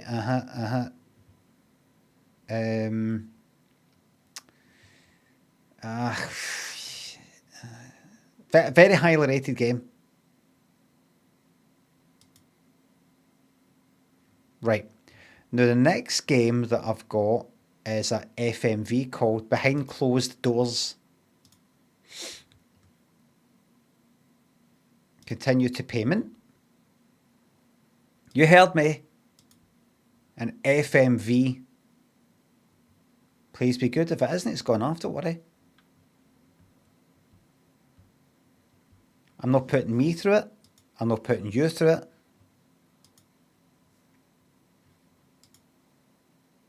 Everybody, it's 1.3 gig. Might be a while. Downloading 6%, 7%, 8%, 9%, 10%. It's going to take forever, this. 11. Wait a minute. 2.6. 2.6. Oh, it's 13 gig. It's 13 gig. So it's going to take 3 minutes, it says. In the meantime, how are you?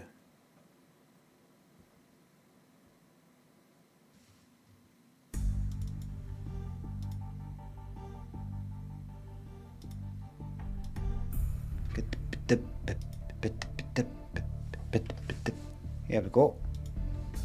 Sense, yeah. Maximum, please. Screen, yeah. Option to skip media. We'll just leave it there for now.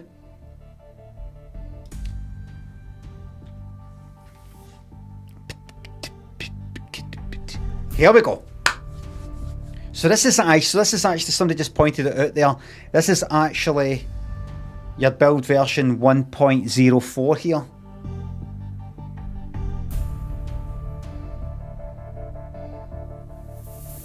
Okay.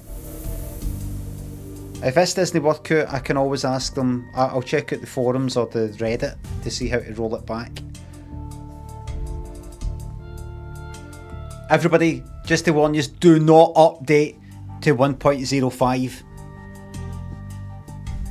I did it. Crashed. Roll it back. Are we ready?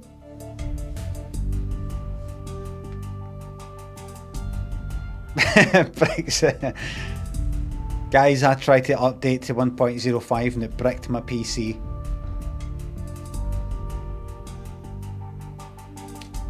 Begin the case. You ready, everybody? This is it. You ready? FMV, everybody. 3, 2. Just got a warning pop up that this content is intended for audiences over a certain age. All you need to know that this stream is permanently, strictly for adults only.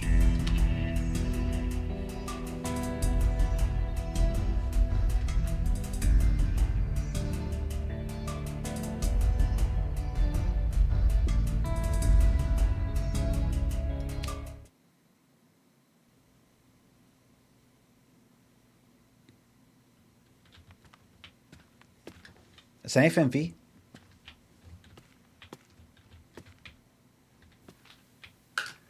All right, we are live and the video is recording. Now, we have got ourselves a pretty wild case on our hands. But first things first, let's do a quick refresher before we dive in. As always, the interviews will be streamed live via the monitor that you're looking at right now. Once the interviews end, you'll be able to access all of the previous recordings on the playback monitor that's to your left. Okay. Now keep in mind that you will be getting 2 different camera angles in your feed, camera A and camera B. Okay. Feel free to switch between the 2 as you see fit. Okay. And last but not least, don't overlook the evidence available to you in the case files. I'm sure that you'll need to reference those at some point. Yeah, okay, right. Okay, so the case.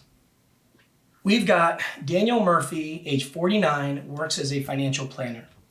He was shot and killed in his home with a .38 caliber handgun that's registered to him. Okay. Now, according to the medical examiner, he died on September 12th.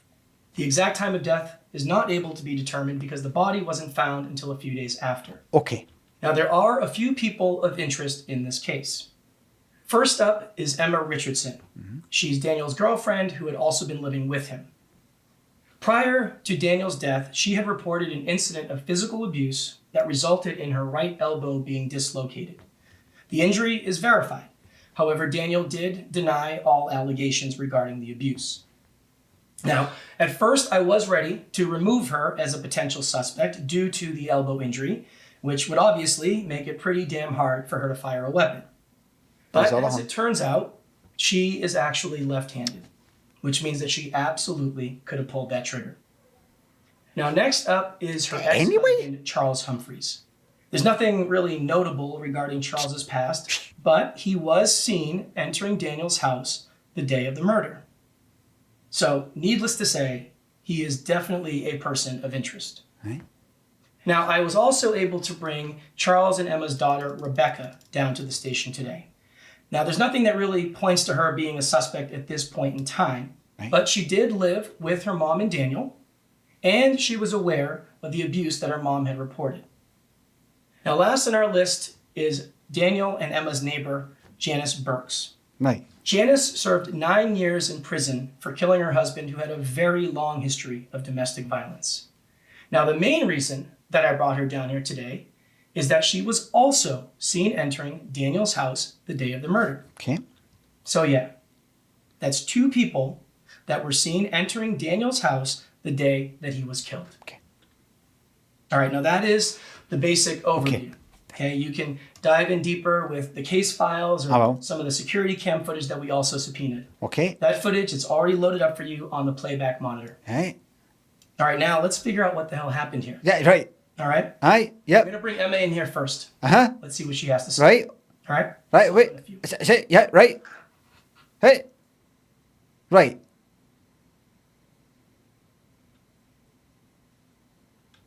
Okay. Wait. Right. All right. Right. So, Daniel is a guy, 49, I think, shot dead in his own home with his own gun. Live with his girlfriend, thingy,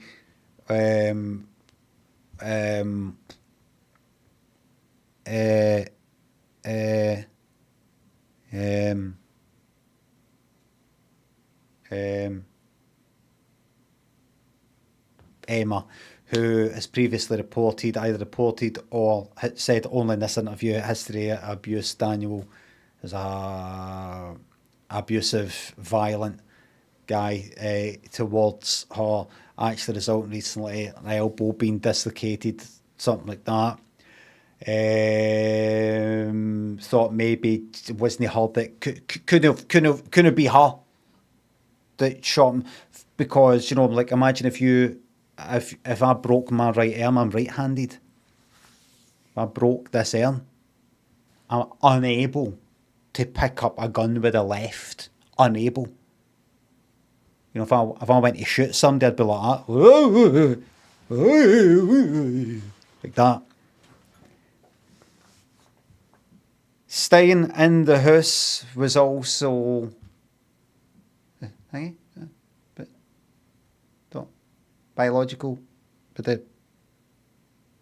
was a thingy, but no, the dad, the son, daughter of the thingy, Charles. No, but who was it?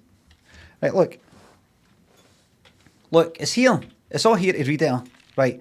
Right. So there we go. Right, he's there's Daniel. All right. The fuck are they socks? Right, okay.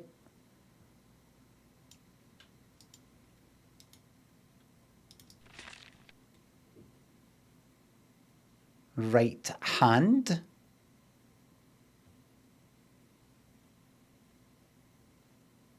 Thumb on the hammer.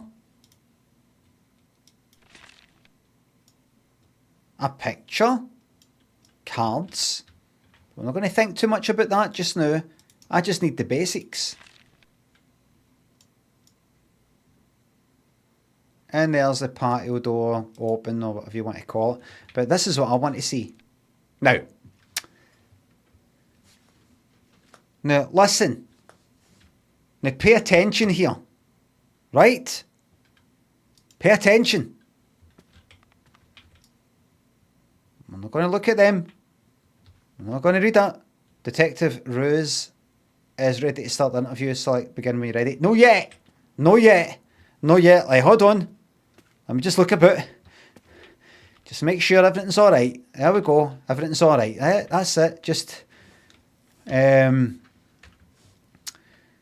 hold on. Just I'm calm. I'm calm. I'm calm. Okay, just calm down. Right. Right. Right.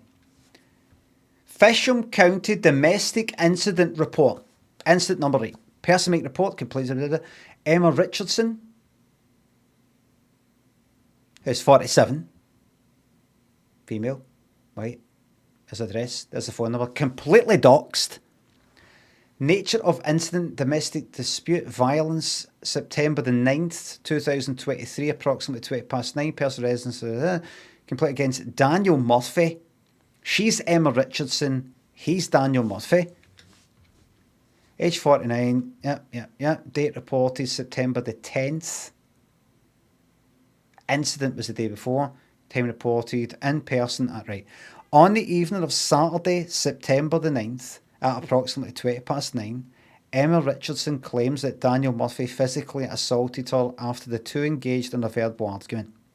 The claim is that Daniel Murphy physically cornered Emma Richardson in their kitchen and refused to let her leave. In an attempt to escape the situation, Emma Richardson claims that she pushed Daniel Murphy away from her. In return, Daniel Murphy grabbed Emma Richardson and forcefully threw her on the ground. This ended the domestic incident. Emma Richardson was then promptly escorted to Fisham County Medical Centre. There were no eyewitnesses. However, Emma Richardson's daughter, Rebecca Humphreys, claims that she heard the argument from her upstairs bedroom. Description of any injuries. Emma Richardson suffered a dislocated right elbow, which she claims is a direct result of the domestic incident. She was treated at the Fisham County Medical Centre. Signature of complaint, optional, Emma Richardson. There it is there.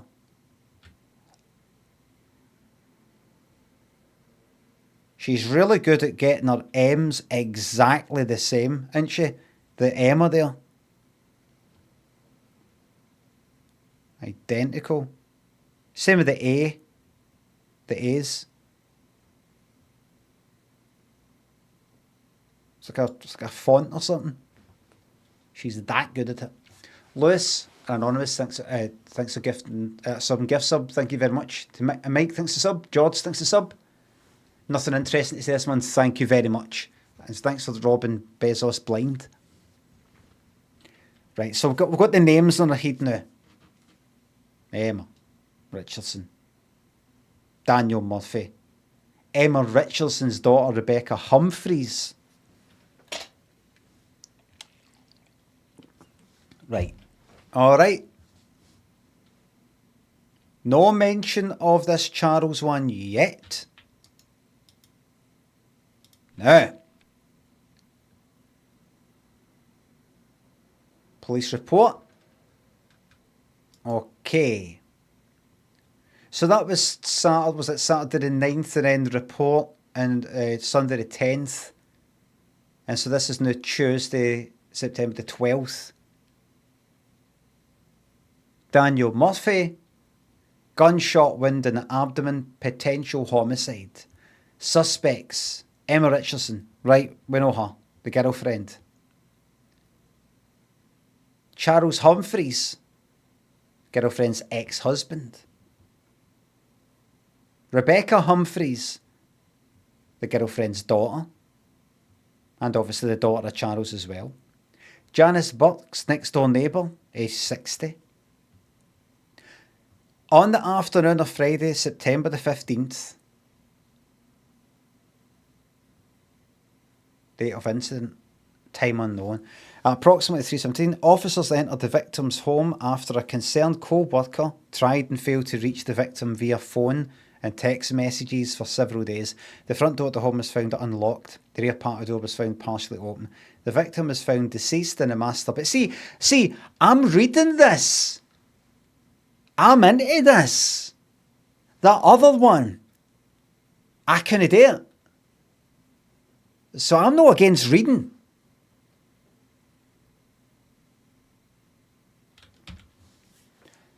The rear patio door was found partially open. The victim was found deceased in the master bedroom with a single gunshot wound to the lower left abdomen. There were signs of a possible struggle. The victim's toxicology report revealed extremely high levels of alcohol consumption, which is consistent with the large quantities of alcohol found in the living room. The victim was shot with a .38 caliber handgun, which was found in the victim's right hand. No usable fingerprints were found on the handgun. Based on the autopsy report and crime scene investigation, it appears that the cause of death was shooting by a third party.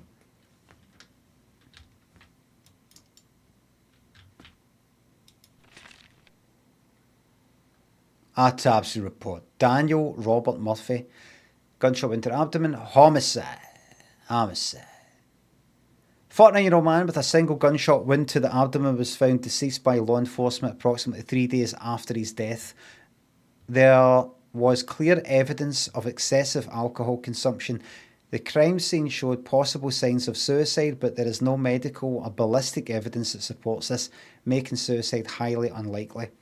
The victim was shot with a .38 caliber handgun, which was found at the crime scene in the victim's right hand. Cause of death appears to be the shooting by a third party, resulting in organ damage and excessive blood loss. Gunshot wound. Single gunshot wound in abdomen, internal and external bleeding, punctured left kidney, bullet entered through the lower left abdomen, proceeded through skin, soft tissue in the left kidney before exiting the victim's left lower back. Bullet entry and exit is consistent with the shooting being done by a third party. Toxicology, alcohol level 2-3, traces of sleeping pills. Likely to be sleeping pills. Okie dokie.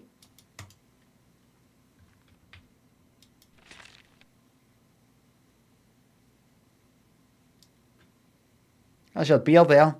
Your wine there. Some kind of spirit, maybe whiskey or vodka. Alright. Alright. Okay, it's on my head. I've got it all up there now. Now. Security footage as well, everybody. Security cam 1, 2, 3, 4. And then that video there. Right, Mon.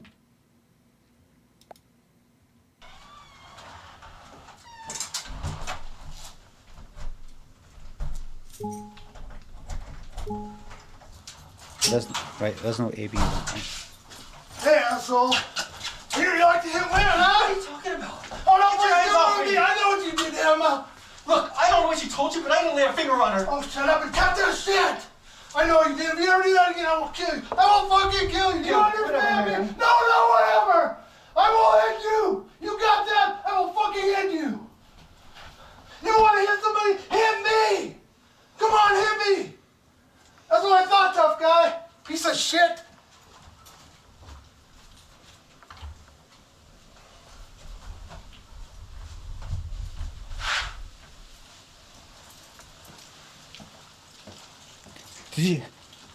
Did you see when he kicked the the doormat a wee bit there. I think it's all about that. Did you see it? Did you see it there? The doormat.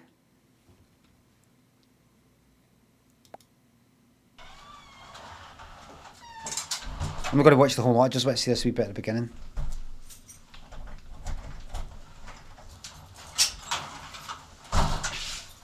Hey, asshole. You like to hit women, huh? What are you talking about? Oh, no, Get your hands off what me. I know what you did to Emma.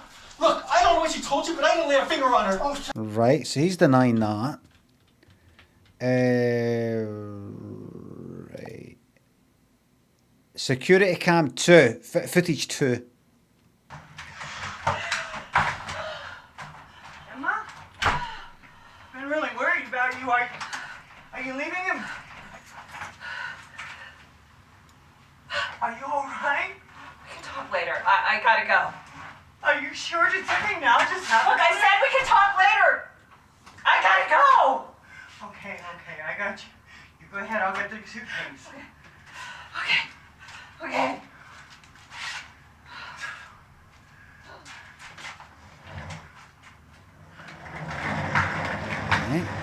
Right. Right. Right. By the way, let me just see the reflection there. Or did something now just happen?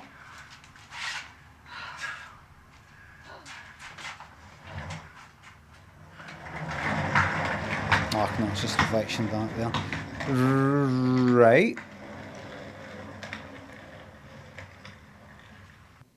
Okay.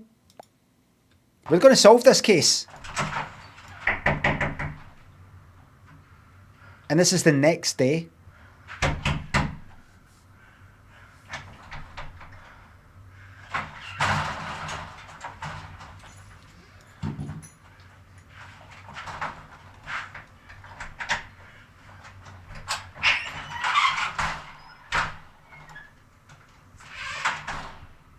The fuck was that?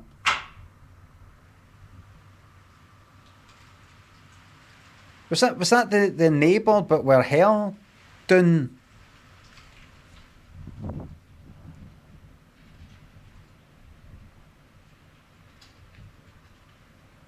Cannot.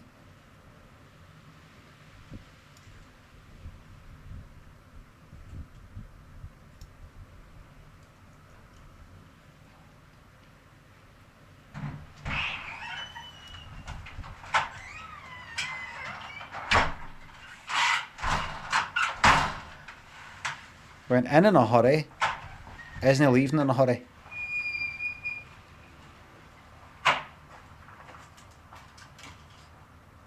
Okay.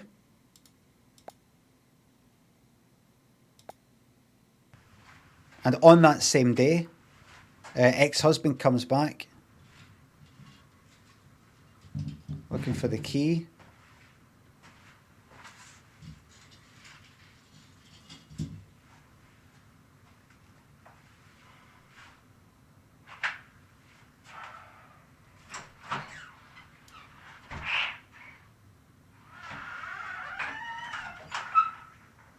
Right.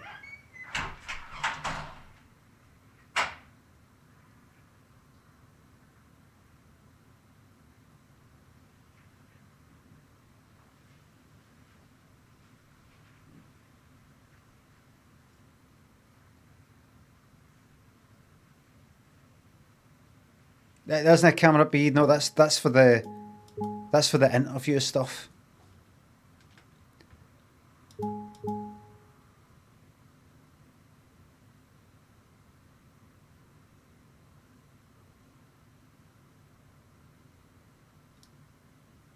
Be patient.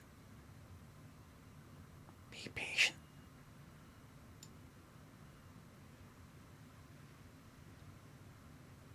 Be patient.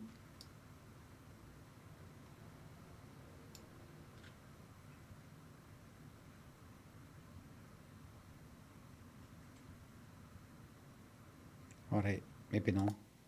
Right, oh! Hold on, what was that?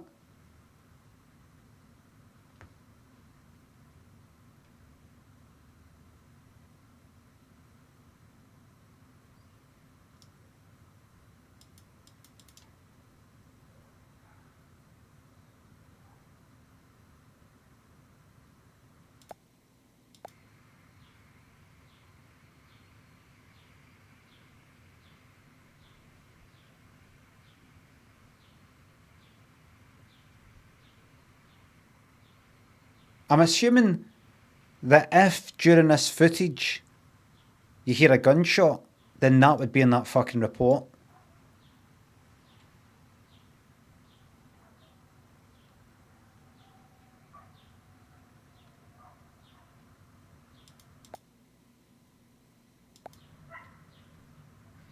Right, so there's a dog.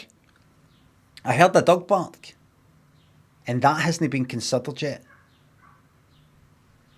Is it possible that a dog can pick up a gun? Yes. Can a dog, when picking it up by where the trigger is, accidentally shoot somebody? Yes. Is a dog capable, wait a minute, he didn't come in with that. Is a dog capable of putting something in a person's hand? Add them up, and it looks like we've got a pretty clear killer and motive.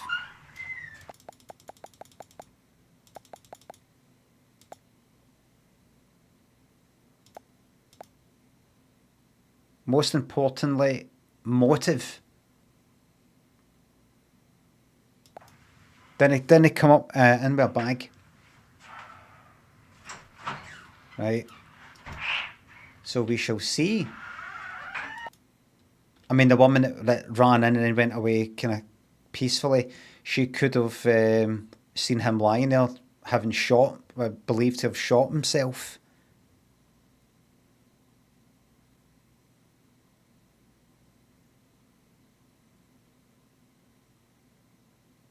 Where was the daughter during that? The wife leaving, the girlfriend leaving, and that bit. Anyway, here we go now. So,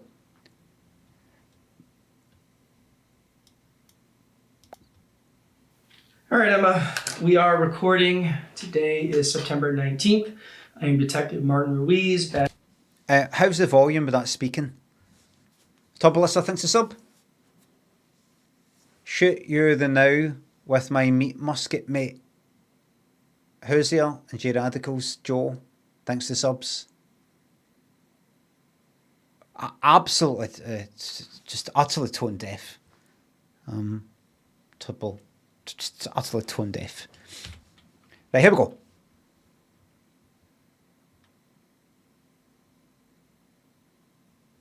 We're getting jovial in here. We will be getting jovial when we put somebody behind bars. That's number 7621. And with me here today is Emma Richardson. So Emma, can you please go ahead and spell your first and last name for me? EMMARICHARDSON. That's no right. That's no right. So what's going on here? And can you please acknowledge that this statement is being video and audio recorded and that you are consenting to this recording? Yes, that's correct. All right. And lastly, I just need you to acknowledge that we've already gone over your rights and that you are willfully making this statement. Yes, that's also correct. All right. Thank you, Emma. So yeah, let's just keep it simple and start with you telling me where you were the day of Daniel's death. I was staying at a motel. And which motel would that be? The Best Stay Motel on the southeast part of town. Now, is there a reason that you didn't go to work that day? I wasn't feeling well, so I decided to take a sick day. And you work at Rose and Davis Financial Services, right? Yes, I'm a junior account executive. And Daniel, he works there as well. Is that also correct? Yes, actually, he's the one who got me the job there. And the two of you were romantic partners. Is that right? Yes. Now, do you mind maybe elaborating a little bit more on this relationship that you two had? Sure. What exactly would you like to know? Well, I guess we can start with the police report that you had filed on September 10th. September 10th. Now, based on what I read, it seemed that this relationship that you two had was not that pleasant, was it? No, but at least not lately anyway. Now, you claimed that he had grabbed you. She's moving her feet. Forcefully, too. I mean, so much so that he dislocated your right elbow. Is that right? Yeah, but I don't want you to think that was a norm or anything. So that's not his normal behavior? No, it wasn't. We had been together for 6 months at least, and I moved in with him about a month ago. He had never once laid a finger on me the entire time or shown any warning signs. So then what exactly happened on that day? I mean, why did he have this sudden change in behavior? He was jealous of a client of ours that we met for dinner. And who was the client? Just a prospective client. His name was Jason Anderson. Jason Anderson. All right, and what exactly happened with Jason? Your business. Well, Daniel had to take a call, so he stepped outside. He was out there a good amount of time, maybe 15, 20 minutes. Jason. And during that time, Jason and I started talking. Okay. I mean, he talked a lot and it was pretty funny. So we talked and had a laugh. That was all. Then when Daniel returned, I think he had the wrong impression. I mean, on the ride home, he kept questioning me about what we were talking about. He wanted to know why we were so happy, and he wanted to know if I found Jason attractive. He even accused me of flirting with some guys in the office from before. Honestly, I have no idea what he was talking about. So has Daniel showed signs of jealousy like this in the It's past? a fucking wallpaper. No, but I mean, there was never a situation What was like this before. what was that? Anyway. You can continue. Well, when we got home, he didn't seem to calm down at all. We were in the kitchen at the time, and he accused me of lying, and he said he didn't believe anything I had told him. I tried to de-escalate the situation by leaving, but then he blocked me with his body and backed me into a corner. And he grabbed me by the shoulders and forced me to tell him the truth. But what was I supposed to say? I already told him the truth. So then I pushed him off of me. And that's when he yanked me really hard by the arm and threw me to the floor.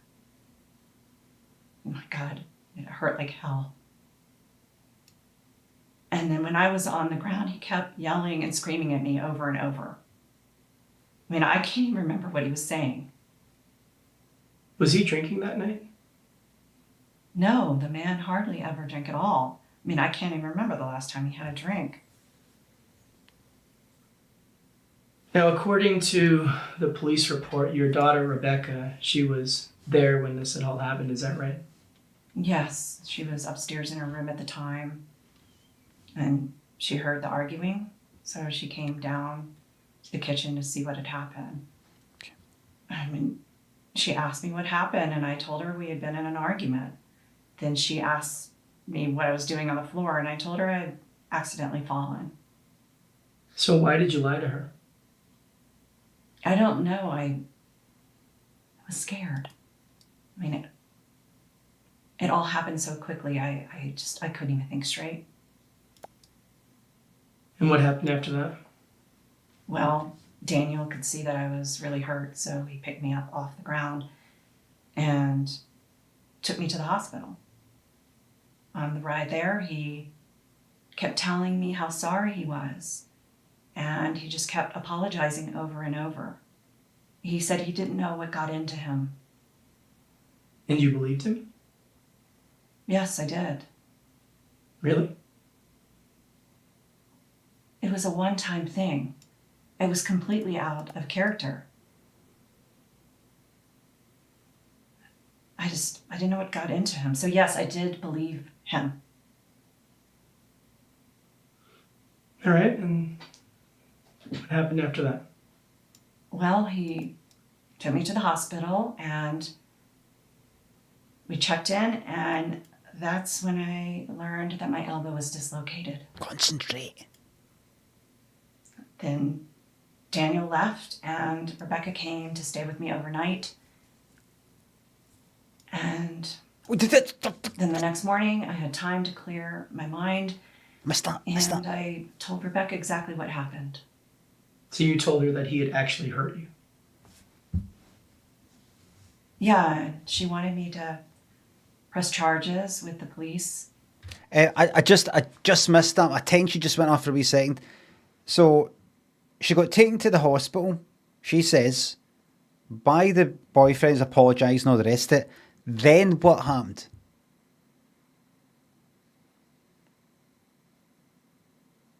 I was too busy emoting.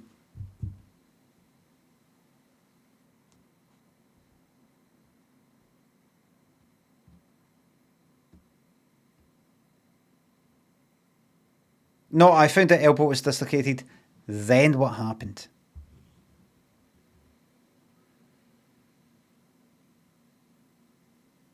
There's no transcript. This is meant to be like live, like a live interview. Went home and told the daughter, but there was something to do with Rebecca, the daughter. He went home. Her daughter stayed with her overnight at the hospital. Right. He left. Rebecca came and stayed the night in the hospital. Right. Mitch, thanks to sub. 50-month sub. You're 50, some part of potential somewhere in that, but can't be asked to find it near Canna. Thank you very much. Ballot Boy, thanks to sub. Just back for a wee holding Fife. Plastic Orange, thanks to the bits. Thank you very much. Thank you very much.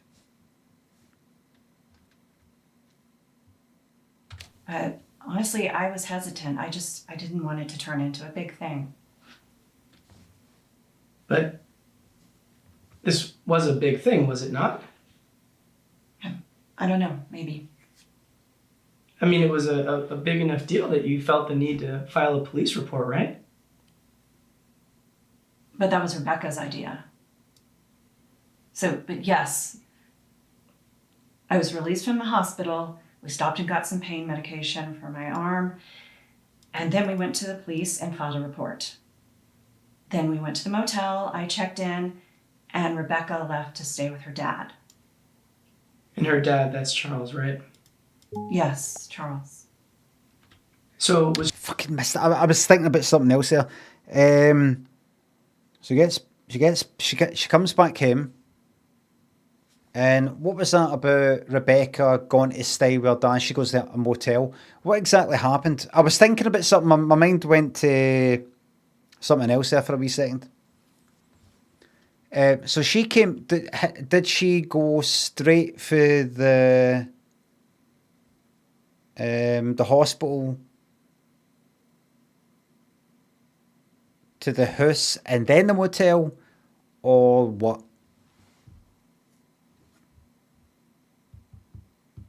She went to get pain medication and daughter went to stay with her dad. Right. So they'll leave the hospital and the daughter, this might not be relevant, but just need to know, the daughter goes straight from the hospital to her dad's directly by herself, picked up by the dad at the hospital. What? Back to the house first and then picked up by the dad, go back to the house, drives by herself. They're talking about the daughter. I think she went to the police with her. I think she went to the police with her. Right, wait a minute. Rebecca went with her to the chemist and the police then to her dad's. Chemist and police, then to her dad's, but no chemist, comma, and... Right, I'm just going to keep working through the chat. The daughter went with her mum, right? Right, so they both leave the hospital together. And then, what was said? What was said?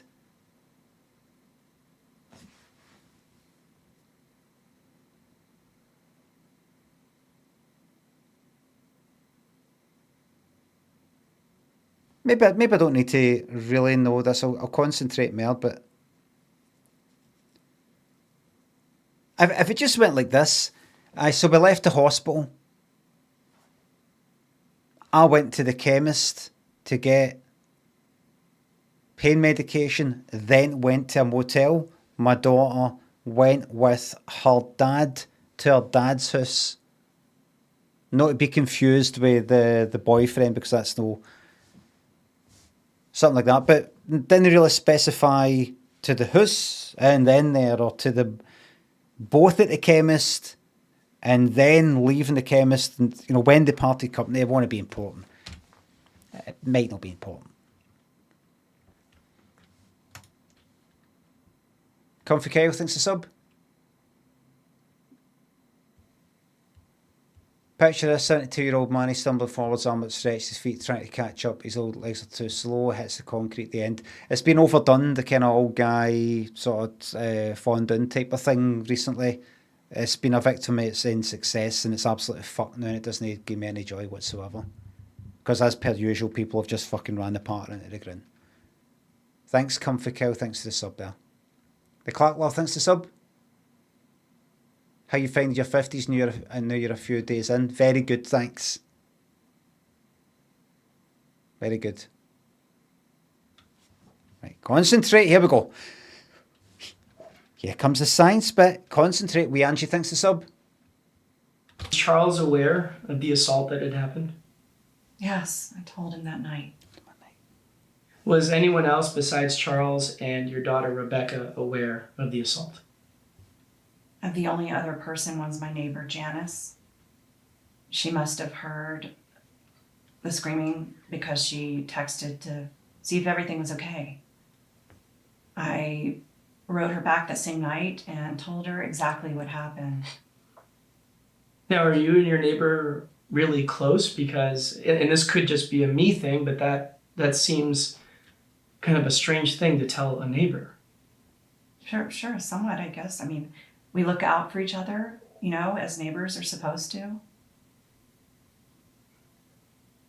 Now, I'm wondering, do you think that maybe one of those three would have a reason to kill Daniel? I mean, considering they now know how abusive he can be, I mean, maybe that was enough to push them over, you know, the limit to maybe take matters into their own hands? Absolutely not. But what about you? Was that enough of a reason for you to kill Daniel? Maybe make sure that he never lays a finger on you again? Absolutely not, no. Like I said, it was a one-time thing. It wasn't that severe. Wasn't that severe? Emma, I'm staring at you and you have a dislocated elbow. Now, I don't know about you, but to me, that is pretty damn severe. Look, the guy got jealous, okay? I mean, he'd been under a lot of pressure at work and he was in a shitty mood. I mean, he made a really poor decision that he immediately regretted. Is it okay that he hurt my arm? Of course not. But we can't change the past. And I do believe he was truly sorry. Okay. Fair enough. So Emma, is there anything else that you feel that I should know about this whole situation? None that I can think of. All right. We're going to take a little break. Just ask that you just hang here for a bit, okay? Okay. All right.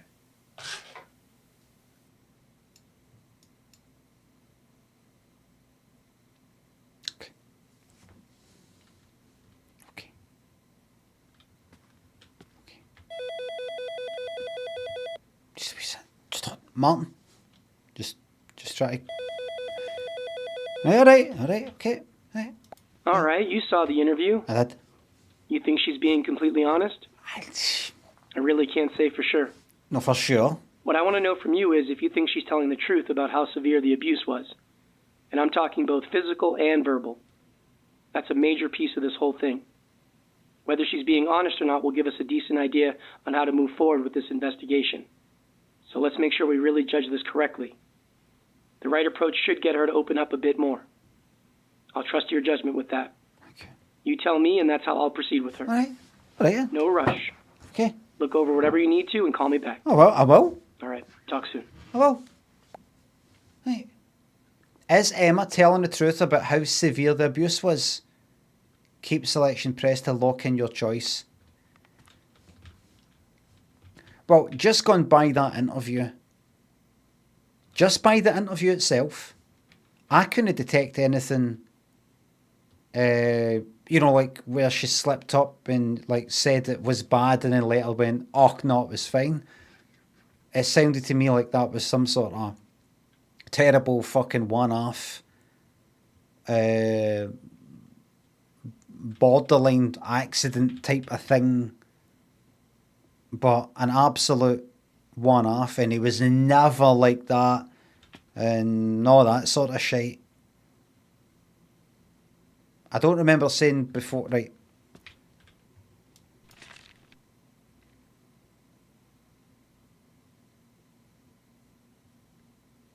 Right.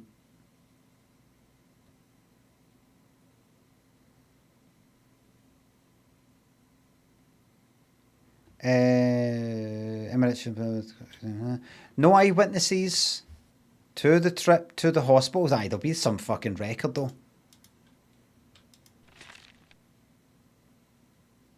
Yep, there's that. I'm not getting anything.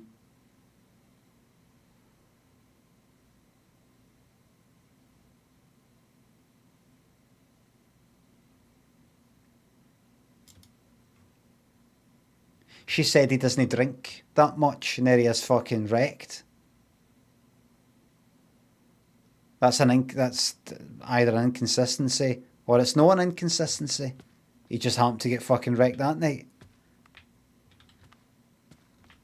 Is Emma telling the truth about how severe the abuse was? As in, it wasn't. Wait a minute, hold on.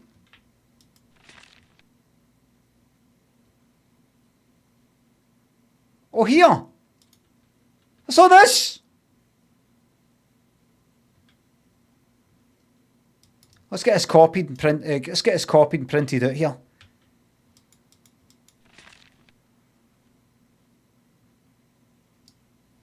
Paulette Williams, what the fuck is this? What's this?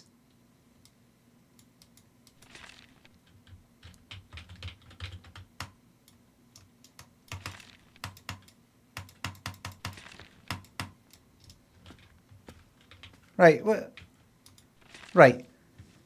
Text message records. Rebecca Humphreys is the daughter. That's right, isn't it? Isn't it? Right, give me a second. The arm thing.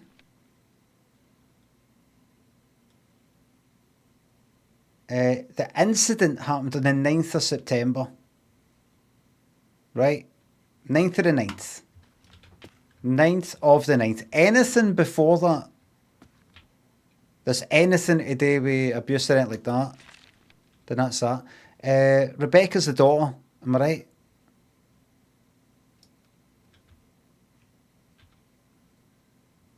Right, this is the 9th. This is that date. Or anything that comes after it saying, oh, it's been happening for ages. Stuff at school. Hey Dad, can I stay with you tonight? Yes, of course. Did something happen? I'm at the hospital. Call you when she gets released. Tell you later.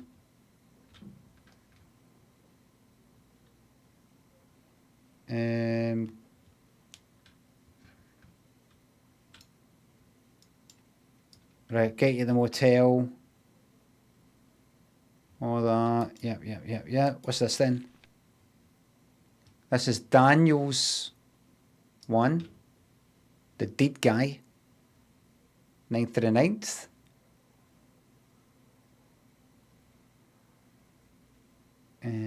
Right. How did it go? Don't leave me hanging, bro. How did dinner go?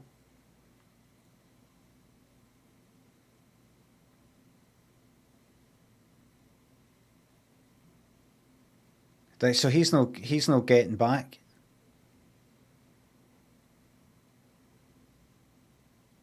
Sorry I didn't get back to you last night. The meeting went well. I'll fill you in on Monday, says Daniel to colleague Harry. You're going to give me my details. I'll let you know in person.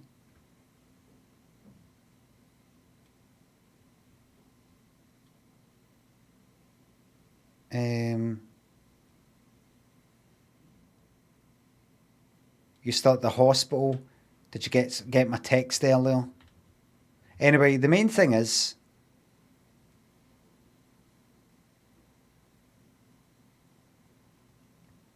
I'm looking to see if there's anything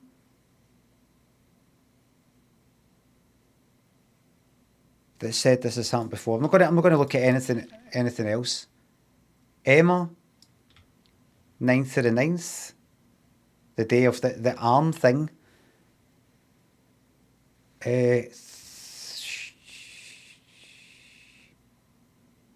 Jan says, I heard some pretty bad arguing and banging sounds coming from your house. Is everything okay?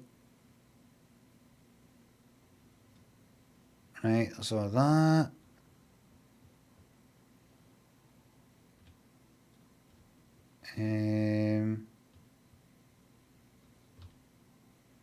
Nothing it seems to say. There's no evidence anyway. Charles, who's the ex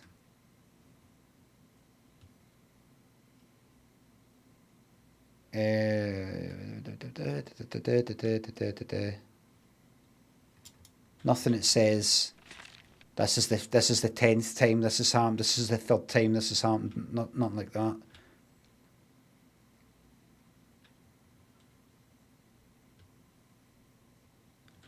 Janice, there it is.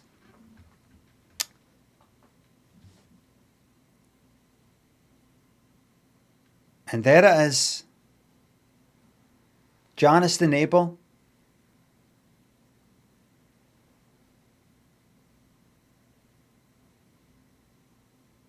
Right, do you want me to come to the hospital? Right, how are you doing? And the next day, the day after the arm incident, she asks Emma, how you doing? Better getting discharged, so please let me know everything. They will do. And that morning, the morning after the arm incident, Janice orders something for Amazon. Expected delivery date is Wednesday, September the 13th. And there it is, the 12th. Your Amazon thing will be delivered on the 13th.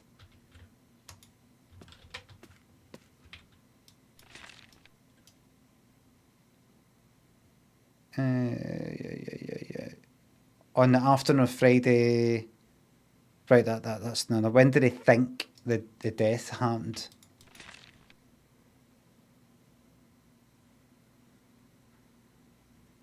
They think it happened on the 12th,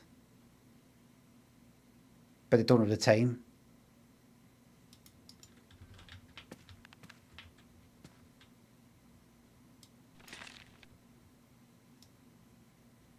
On the 12th. When was that? That's the 12th.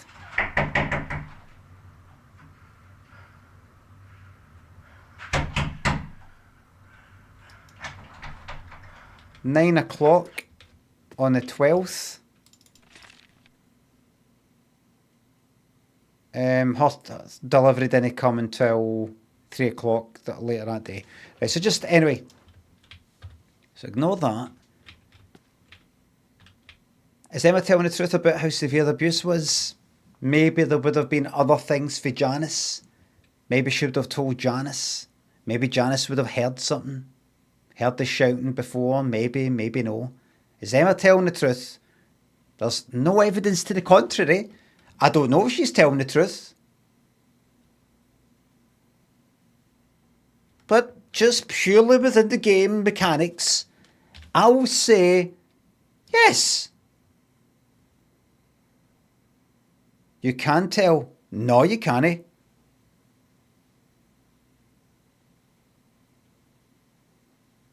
Doesn't she text to say he pushed her and it was bad? Wait a minute. You what?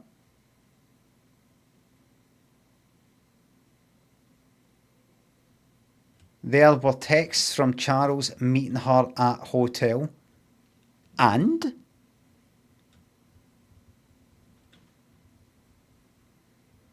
On the transcript, doesn't she text to say he pushed her and it was bad? She told the police. I don't know, pushed him away because he was in my fucking face, and then he pushed me or pulled my arm in such a way that it did that thing on my arm and I fell down. There's nothing else. I'm going to go with yes. Oh, right, got to do that.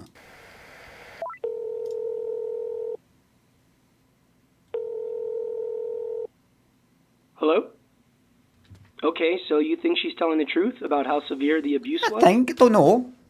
I'm not 100% sure I agree. I'm not 100% sure. Like I said, I'll trust your judgment. I'll get the interview back up in just a sec. I'm just saying I don't know. Bye. I'm not got any proof. I've just not got proof to the contrary. You see, I know what you're trying to do, mate. You're trying to get it out there like, I didn't think that. You're just trying to hedge your bets. So that if I'm right, you can go, I'm not 100%. I did say it was 100%, but, I was maybe, kind of agreeing. And if I'm wrong, you can go like that. I did say to him. Politics. Office politics. Ready Salted and Little thinks the subs. Thank you very much. Treat myself to something out of the banter box. I already have. I might treat myself to something later. Hedge your bets. Hedge. Right, here we go. We're ready for the next interview, whoever this is. Concentrate really, because I can't pause it. Well, I can pause it, but I can't rewind it. Really, fucking concentrate. Select begin. This is a continuation with Emma Richardson. Right. So look, Emma, I want you to know that I do believe you. Okay, I believe you when you say that the abuse wasn't that severe. Now, let's just put that aside. All right.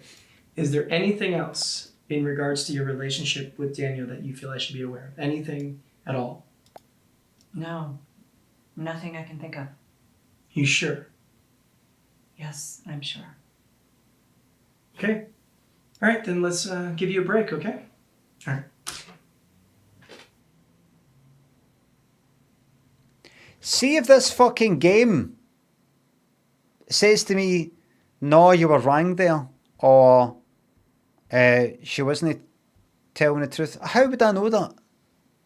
I'll be raging.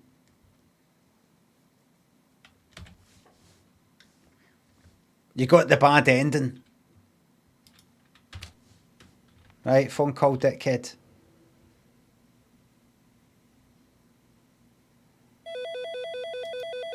All right, that's a good enough start with her for now. Okay. I'm going to bring her ex-husband, Charles, in here next. Let's see what this guy's got to say. Hang tight.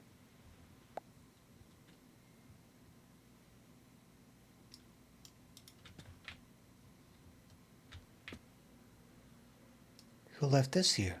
How long has this been here for? Outside.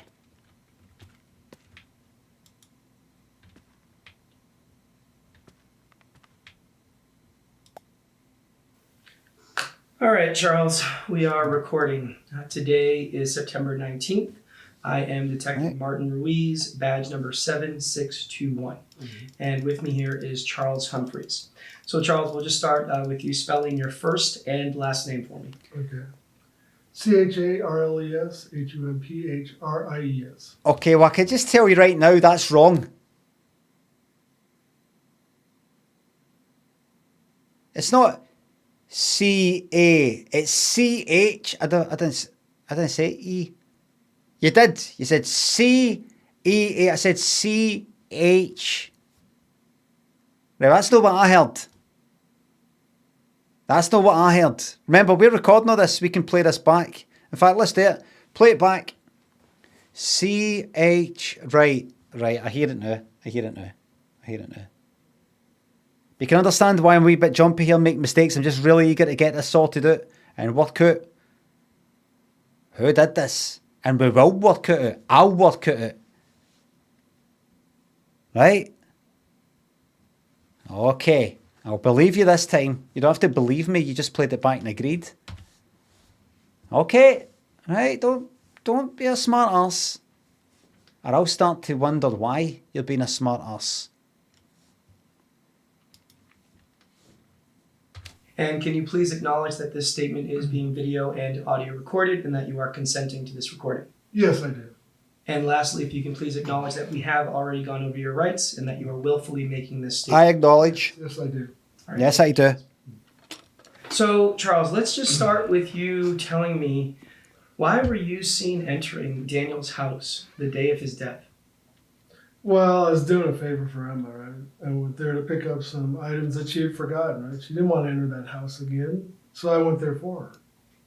And what sort of items were you picking up? Can I just say something?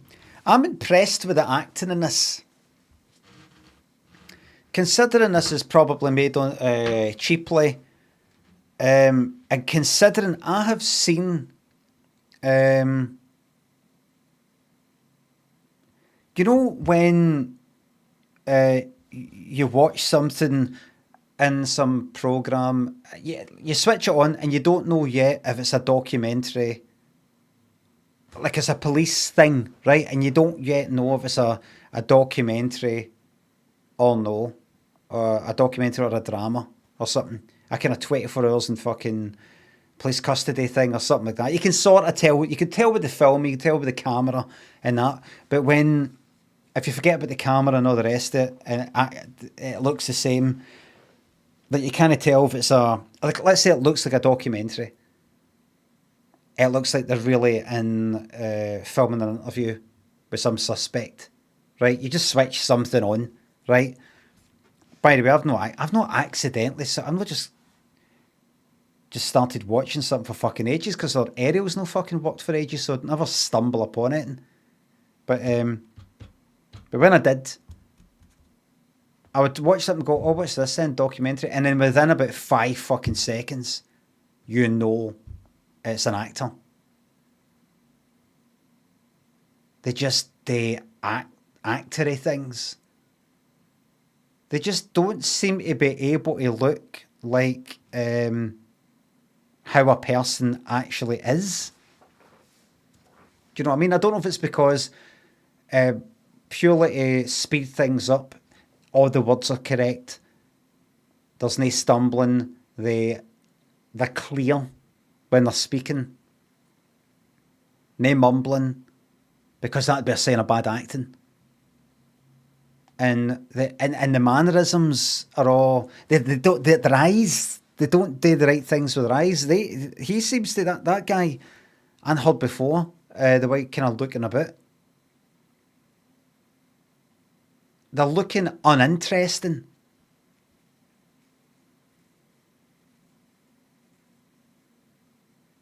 Which normal people are. You know, they're quite, the face is all kind of saggy and just sort of unexpressive and all that. It was like some clothing and other personal items, right? I didn't sort through the bag, so I'm not 100% sure what may have been in it. So you said bag. So you were there to pick up a bag of hers? Is that right? Correct, right. She put it by the front door in the entryway. I walked in, I grabbed the bag, and I left. Hey, ho! Hey, Charles, ho! you're a realtor. What's that? Hey, ho! Ho! Now that's a lie. Do I still have the contradiction spot a liar emote? There is. Liar!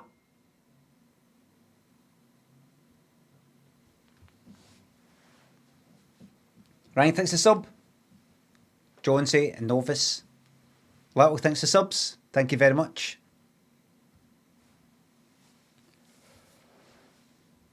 No real life death chat in the chat. That'd be great. Thank you. That's 2 so far. Thank you. God bless. Fictional horror and death only, please. Thank you.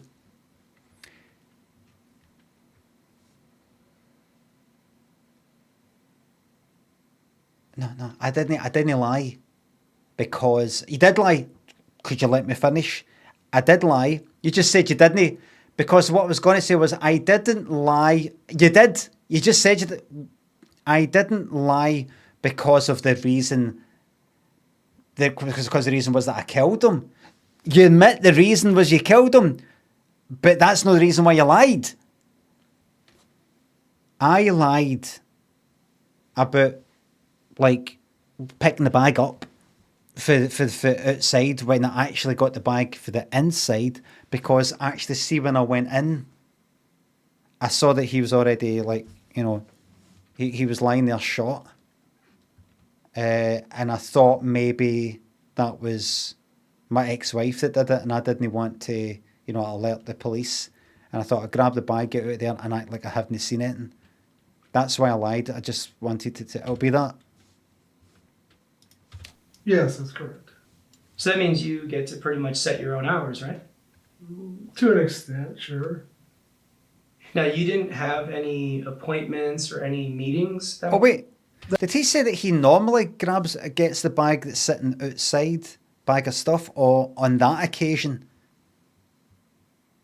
he went in, he got the bag on the outside of the house? Or was he lying? I just didn't quite grab it. I didn't quite get that.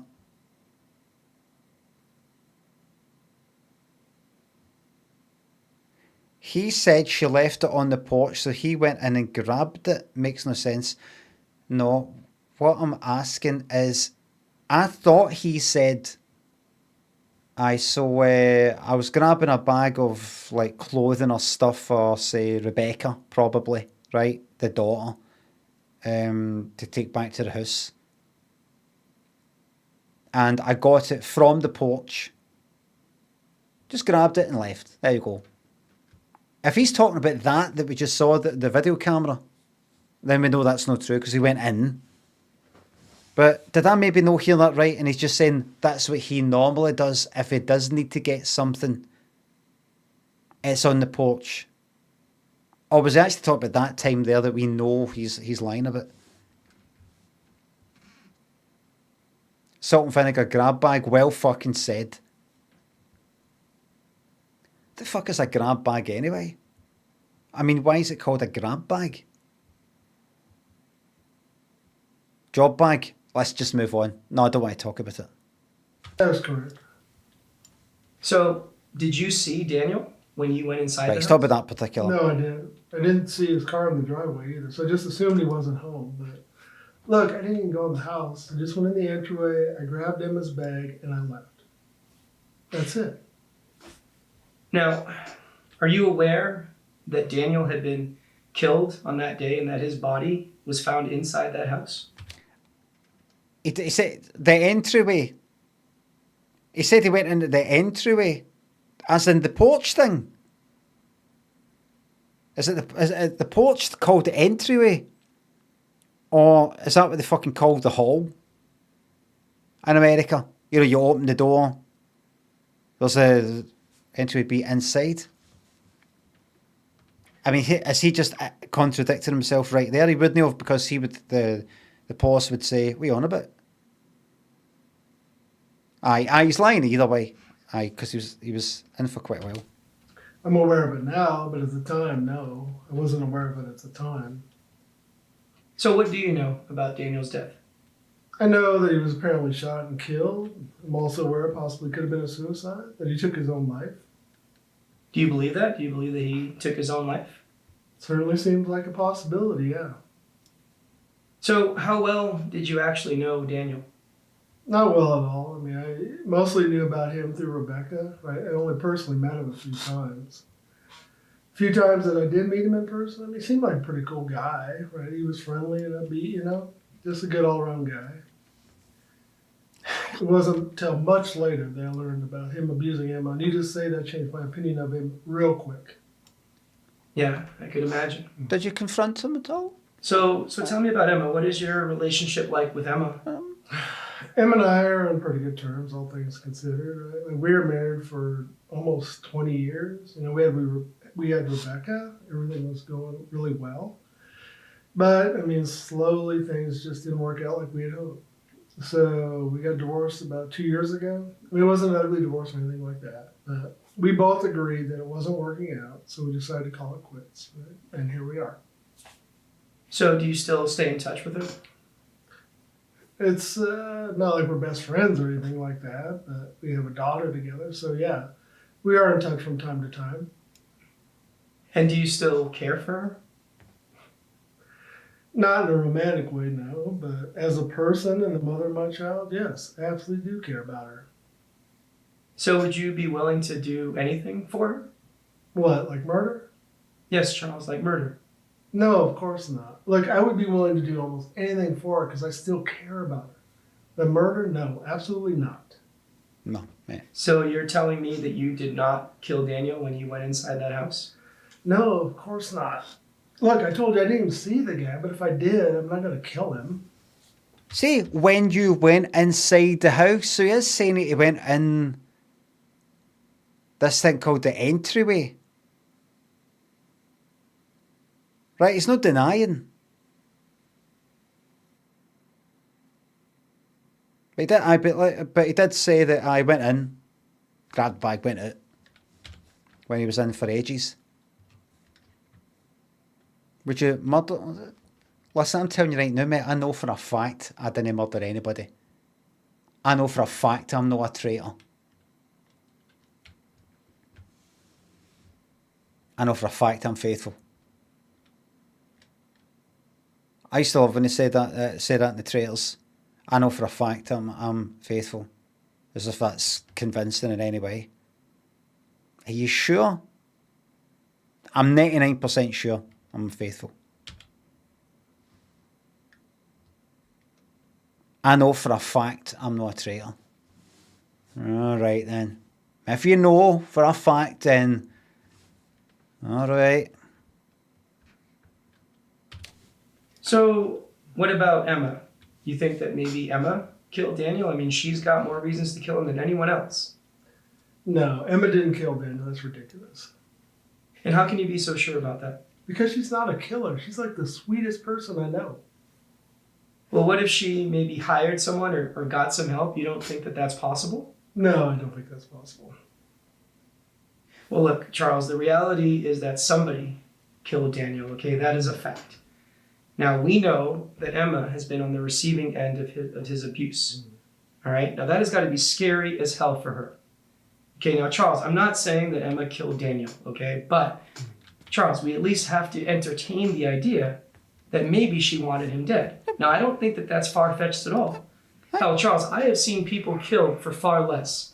All right, so you don't think that Emma maybe just wanted him dead? You don't think that that's possible? Look, I have no doubts that she wanted this man out of her life. That's obvious. But to think Emma would wish death upon him or anybody else for that matter? No, I don't believe that. I do not believe that she wanted him dead. No. Period. I really don't. No, I really don't. I'm going to ask you one more time. You really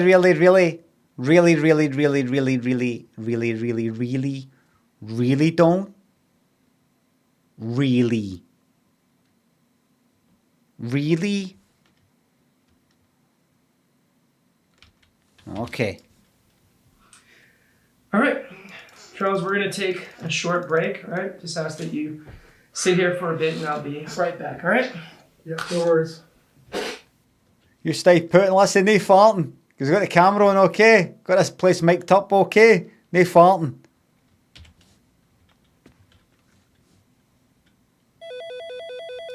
He's a fucking liar, Martin. A liar. All right, we got to hear his take on things. Now, the main thing I'm questioning at the moment is whether or not Emma is capable of either committing this murder or getting someone else to do it. She really does seem like the person that has the most to gain from Daniel's death. But her ex, he doesn't seem to think that she has that in her. I don't know. You think Charles is telling the truth? You think he really believes that Emma is incapable of going through with murder? That's not... Does he really believe that she had absolutely nothing to do with this? Again, we got to be careful with how we judge this. Pushing him in the wrong direction may not get us the info we need. I want to know what you think. I'll proceed based on that. So just give me a call when you know, and we'll go from there. All right? Bye. Does Charles really believe Emma had nothing to do with the murder?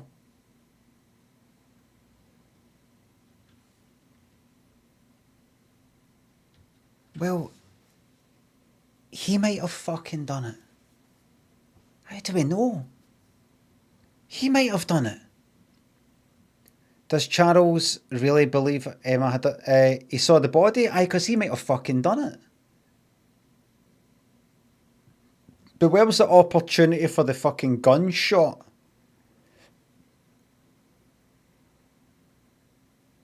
The fact is,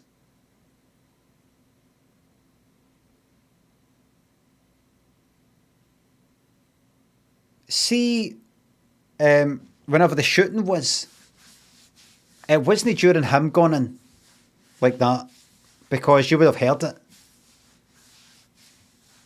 The neighbour going in and like when I've done it, it couldn't have been during that time. You would have fucking heard it.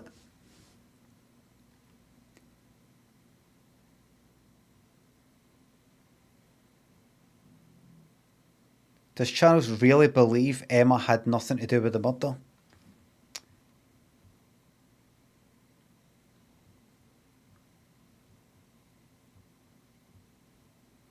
No. He doesn't believe that she had nothing to do with it. He went in, he's lying about something. He didn't go and shoot, so probably the body was like that and probably thought that she did. No. Does he really believe that? No.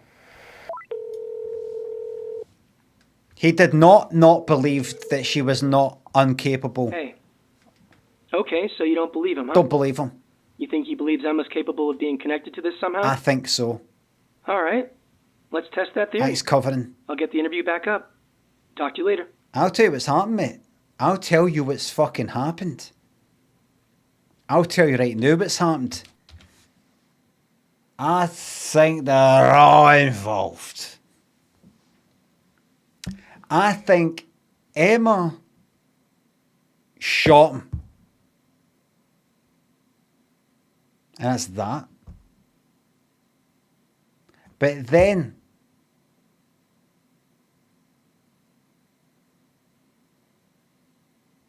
the husband, I mean, put the gun in the horn of Daniel to make it look like some sort of suicide thing. I think she did that bit and he did that bit. That's what I think. Something like that. No coordinating. Just he's trying to cover for the type of thing.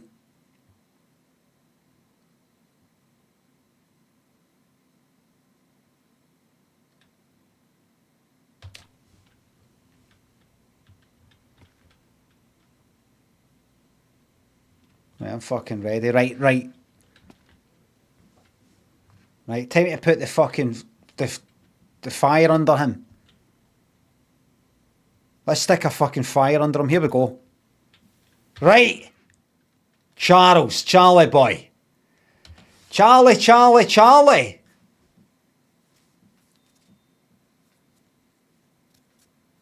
I think you know what I'm thinking right now. Charlie boy. You said you popped in, popped out. We've got video evidence that you were in there for about 3 minutes, Charlie boy. We've got you banged to rights.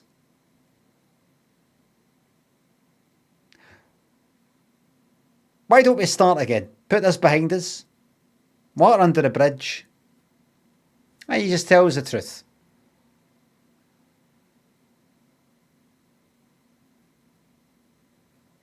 Don't tell me you're going to be a martyr and take the blame even though that it was her that did it.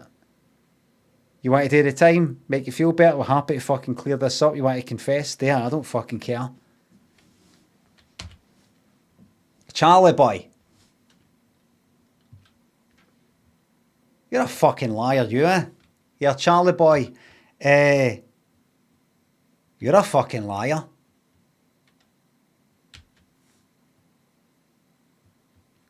Now, we've got 2 fucking officers next door in a cell next door ready to kick your fucking cunt in, eh?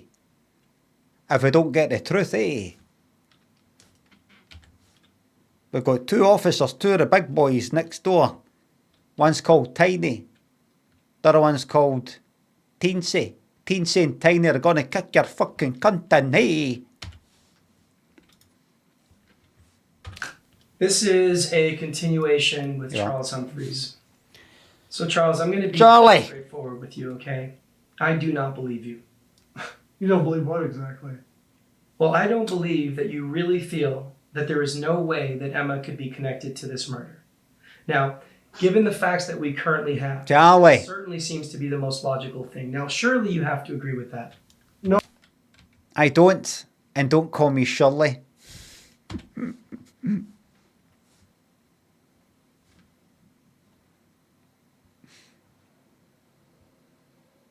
No, I don't have to agree. In fact, I don't agree at all.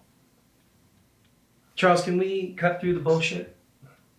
Okay, we're swearing. If you can put your personal feelings aside, you have to be able to see how Emma's participation is at least something that we should be looking into. Look, Detective, I don't know how much more I can keep saying the same thing. I told you what I think. There's nothing more I could possibly say. So that's it. That's it. I do not believe Emma had anything to do with this. All right, well, Charles, we'll give you a break for now and get someone else in here. I'm disappointed, Charles. Because I liked you, mate. I'm disappointed because I liked you. I guess this. I thought you. No, obviously I'm not allowed to go out for a drink with just inappropriate, but I thought you were somebody I could. You look like the sort of guy that I could go out for a wee drink with. You know, shoot the shit, you know, but no anymore. No anymore. I liked you. Not anymore. Well, that didn't really get us anywhere. So? All right, I'm going to bring in Emma's neighbor, Janice, next. Wait. I hope the game isn't trying to fucking say to me that I fucked up. I've not fucked anything up. Well, that didn't get us anywhere. Remember what I said? How you choose to question them can either get us somewhere or fuck it up and hit a dead end. That didn't get us anywhere. Does that remind you of what I said before about what happens if you get it wrong? That means you've probably got that wrong. I've got nothing wrong. The game has got it wrong. I'm doing everything by the book. Renshaw thinks the sub. Team Jack or Team Sawyer? Well, we can't talk about that because I've just finished the first series. And I don't know if Sawyer comes back or no. I'm Team fucking Locke is what I am. Anyway, no spoilers. No spoilers.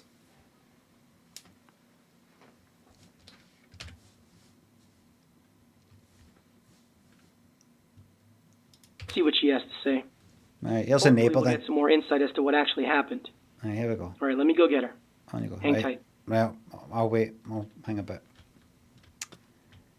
Just have a look at this. Just familiarise myself with this. Right. So where are we? Why not? What's that? Where are we? Well, no, this goes in every room, so they can't go like that, or you are here, because they have to print an individual one. We'll put a wee sticker on it. Put a wee sticker like you are here. You can't do that. Somebody could peel the sticker off and put it somewhere else. Who would do that? Who would do that? You could have some fucking nut job in here with you interviewing maybe. This isn't an interview room. Somebody might do it as a practical joke on the last day. You know what I'm going to do? I'm going to go like, you take the sticker off you are here and put it up here in the corner. So if a fire goes off, you go, oh fuck, right, so I'm here, and then you run out and you take a left, think you're going to go down a corridor and you walk right into a wall. Like fucking Wile E. Coyote or something. Right, here we are. Here we go. All right, Janice, we are recording. Today is September 19th. I am Detective Martin Ruiz, badge number 7621, and with me here today is Janice Burks. So, Janice, let's please start with you spelling your first and last name for me. JANICEBURKES. Wrong. How can it even sound like Bucks if it starts with E? What are you on about? What am I on about? Well, you went E-U-R-K-E. No, I said B. You said E. You said E-U-R-K-E-S. How does that sound like? How are you going to get the name Bucks when it starts with E? E-U. I said B. Do you want me to play it back, sir? No. Do you know what? Let's move on. Let's move on. I know what I heard. Let's move on. It's no big deal. No, I think you should play it back. I want you to play it back. I'm not going to play it back. I'm not going to play it back. Because this is my interview.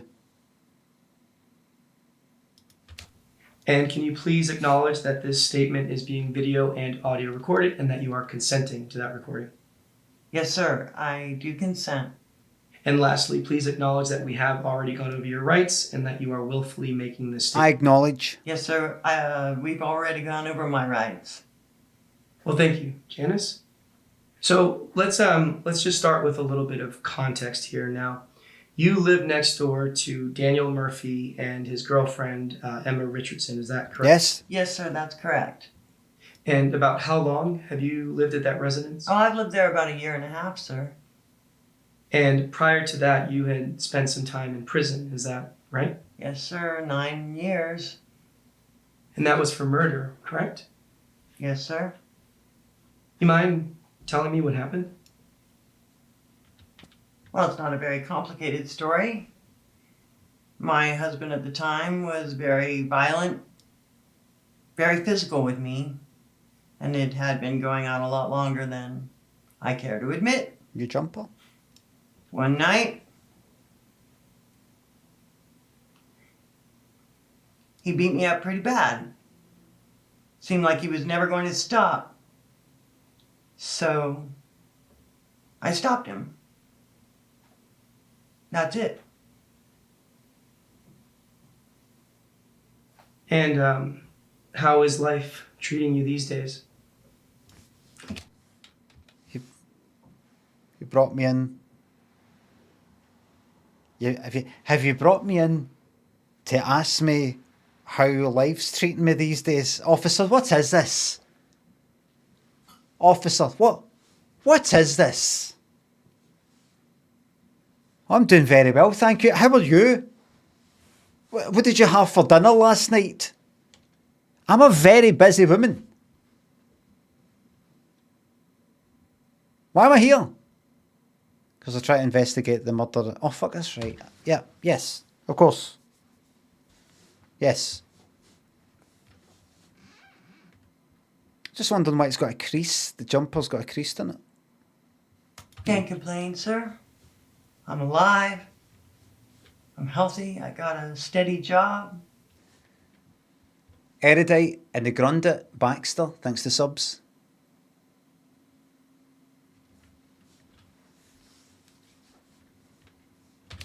Just trying to live life right. God's been good to me. That's good. That's real good. So what is it that you do for work? I work collections. I call people who owe money on behalf of various different companies. And you do this from home? Yes, sir. That's right. Now, I don't mean to be rude or judgmental or anything like that, but I'm curious, how is it that you landed in that particular neighborhood? Because it seems like it would be a bit too pricey for someone with a job such as yours. Now, that is assuming that you do live alone. What? Oh, yes, sir, I do live alone. That house belonged to my mother. She bought it about 20 years ago. She paid it off early. And when she died about 10 months ago, she left it to me. Well, thank you for that explanation. You're welcome. Certainly makes sense. Now, Anything else you want to know? Like what I had for dinner last night? Just going to use that line all the time. I'm curious, how well did you know Daniel and Emma? Oh, I know Emma pretty well. Daniel, not so much. When I moved in about 1.5 years ago, Daniel had already been living there. They're pretty good neighbors. They're quiet. They stick to themselves. No parties or anything like that. I can't remember them ever having anyone over, in fact. Rebecca, their daughter, lives with them. She's pretty quiet too. She sticks to herself. But honestly, in general, the whole neighborhood's pretty quiet, so they're no exception. So why is it that you got to know Emma more than Daniel? Well, it seems like Daniel works very long hours, but Emma works 9 to 5, so I see her from time to time when I went on my usual walks, and we'd stop and chat for a bit. She was one of the few people in the neighborhood who didn't look at me funny, you know? I mean, it's a small town, word gets around fast, and I'm pretty sure most of my neighbors knew about my past. They were scared, they kept their distance, but Emma, she treated me like a normal person, and I really appreciated that. And I always felt like I should kind of look out for her too, I guess. Now, what about Charles? What do you know about him? They all conspired. The daughter, who is Charles's daughter, no Daniel's, the dig guy's daughter, chatting with her. Go, aye, fucking prick. He's abusive and all that. Mum was in denial about it and going, oh, it's no a big deal, no, it's fucking shite covering for him and things like that. But I would love... really? I killed my husband because he was like that? Really? Do you want to kill this cunt? Aye. Right, because Charles is into it as well. Right, so how many we got? You, me, and Charles. The three is. And we'll make it such a complicated sort of scenario that the police won't be able to pin it on any is because it just doesn't add up. We'll get away with it. Into it? Yeah. The was into it. Before. 4 killers. Well, who's Charles? So Charles, that's Charles Humphreys. That is Emma's ex-husband. Oh, that's right. I don't know much about him. That's a lie. That'll be a lie. Ever meet him? And that'll be a lie. Am I ever really talking about him? I'm sorry. Unfortunately, I don't know much about him. I will be remembering that. So, given your relationship with Emma, I am assuming that you have a good explanation as to why you were seen entering and leaving their house the day that Daniel was killed? Oh, yes, I do. The mail carrier had accidentally left some of their mail in my mailbox that day. We've had some trouble with porch pirates recently, so I thought I should just take it over. I didn't want to leave it on their doorstep or anything, so Emma had told me about the spare key to use in case of emergencies or whatever, so Right. I just used the spare key. I opened the door, I dropped the mail off in the entryway, and I Entryway. left. I'll look. Now, was Daniel home? Oh, not to my knowledge. I mean, his car wasn't in the driveway. That's where he usually parks it, and I didn't see him in the house either. Ah, Daniel's car wasn't in the driveway where it usually is, but you said you hadn't met Charles. You've never met Charles. Uh-huh. Then how did you... Oh, nothing. What? Sorry, I got mixed up.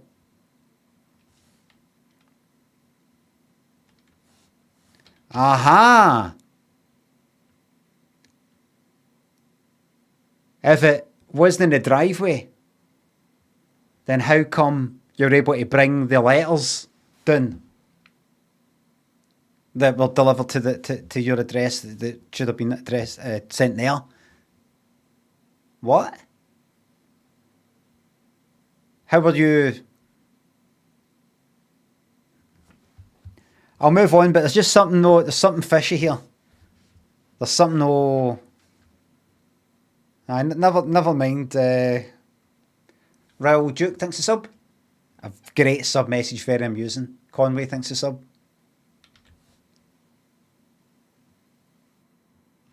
So he said you killed your ex-husband.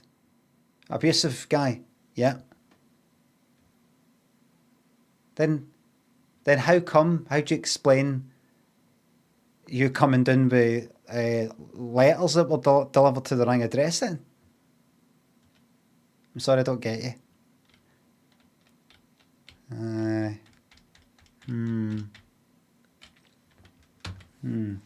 Interesting. Interesting.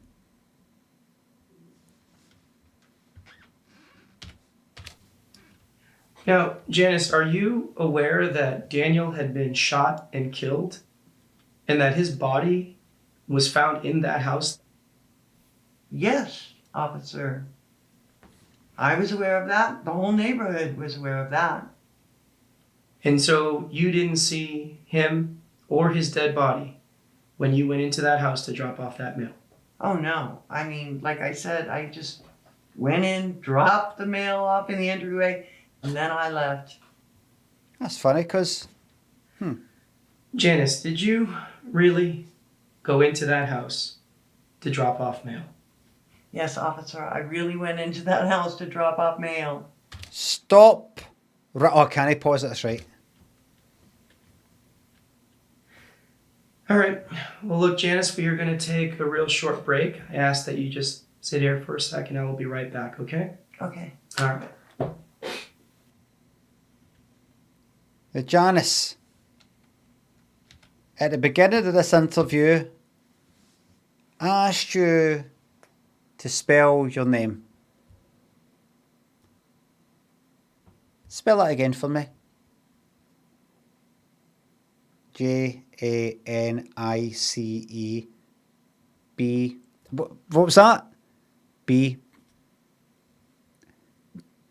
E. B. For what? For what? For what? The first letter of your second name. For what? That for what? What? Like N for Norman. G for golf. Your B for ball. Right. Right. Say your first name again. Janice. Right. So you said that a wee bit different for what you said at the start. You're kind of doing it a wee bit faster. Before, you kind of did a bit slower. You nervous? Can I ask why you're nervous? I'm not nervous. Right. You're quite chilled out. Can I ask why that is? Aye. You can ask. All right, and why is that? Don't know.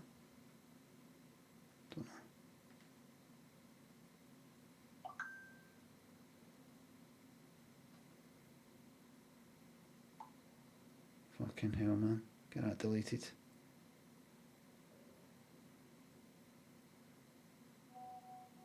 Oh, hold on. Right. Fucking hell. Craig, thanks for the bits. Bits for Bobby. I'll pass it.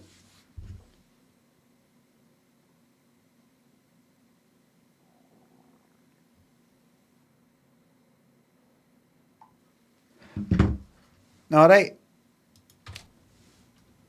What are we? Right. Wait. No.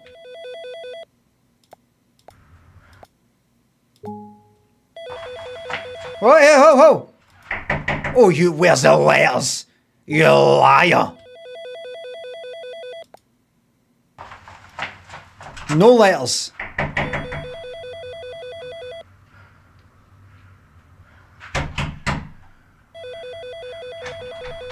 Oh, you little liar.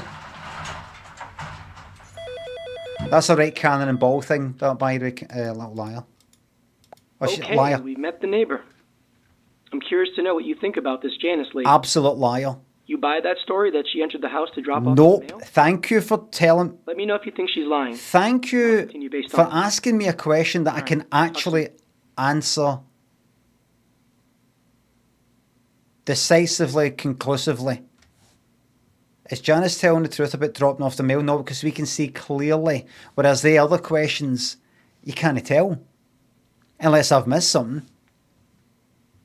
Is Janice telling the truth about dropping off mail? No, she is not. Absolutely not.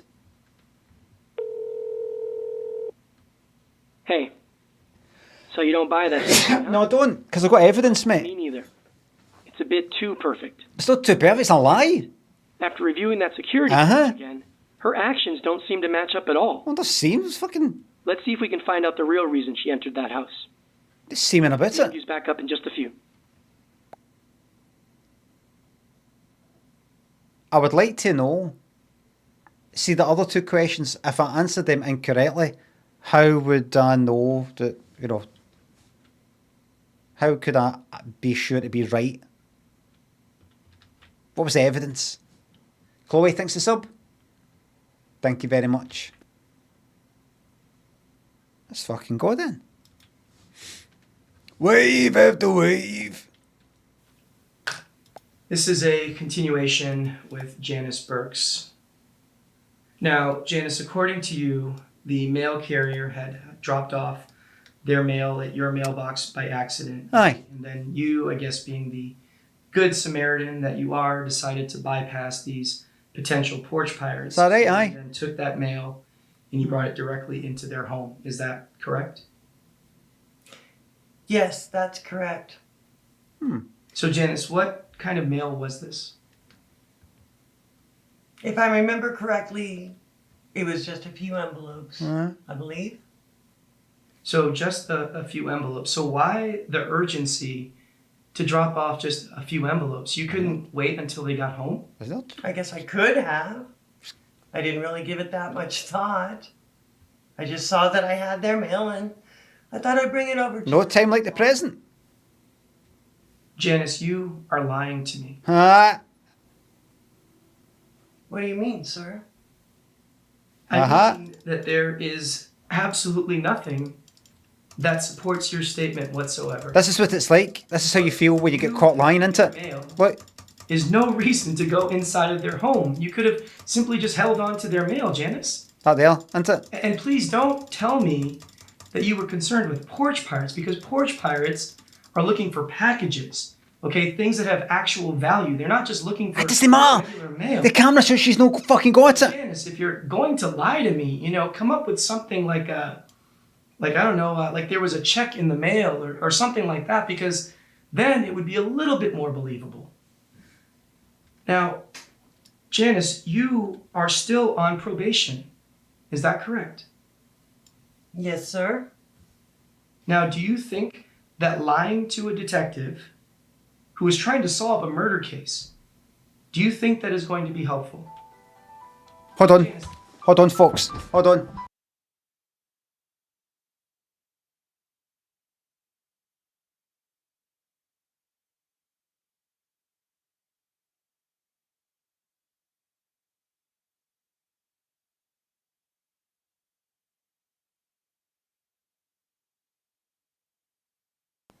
Everybody, I need to fuck off. Nearly finished my stream anyway, but I need to fuck off right now. And Brian, thanks to sub. Stevie, thanks to sub. 53 today. Can I get the Scylla birthday thing? Who'll sing happy birthday to a child on a special day? Happy birthday. Wait a minute. Well, I'm enjoying that.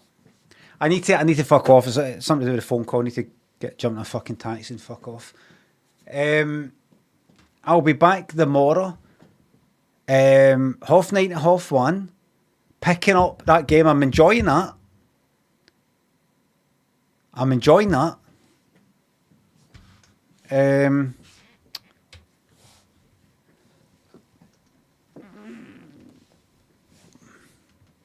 Everybody, thank you very much for the subs, resubs, the bits and the tips and mods. Thank you very much and mod, and everybody, just thanks for watching.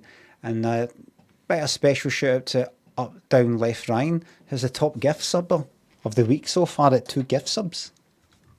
Thanks for watching.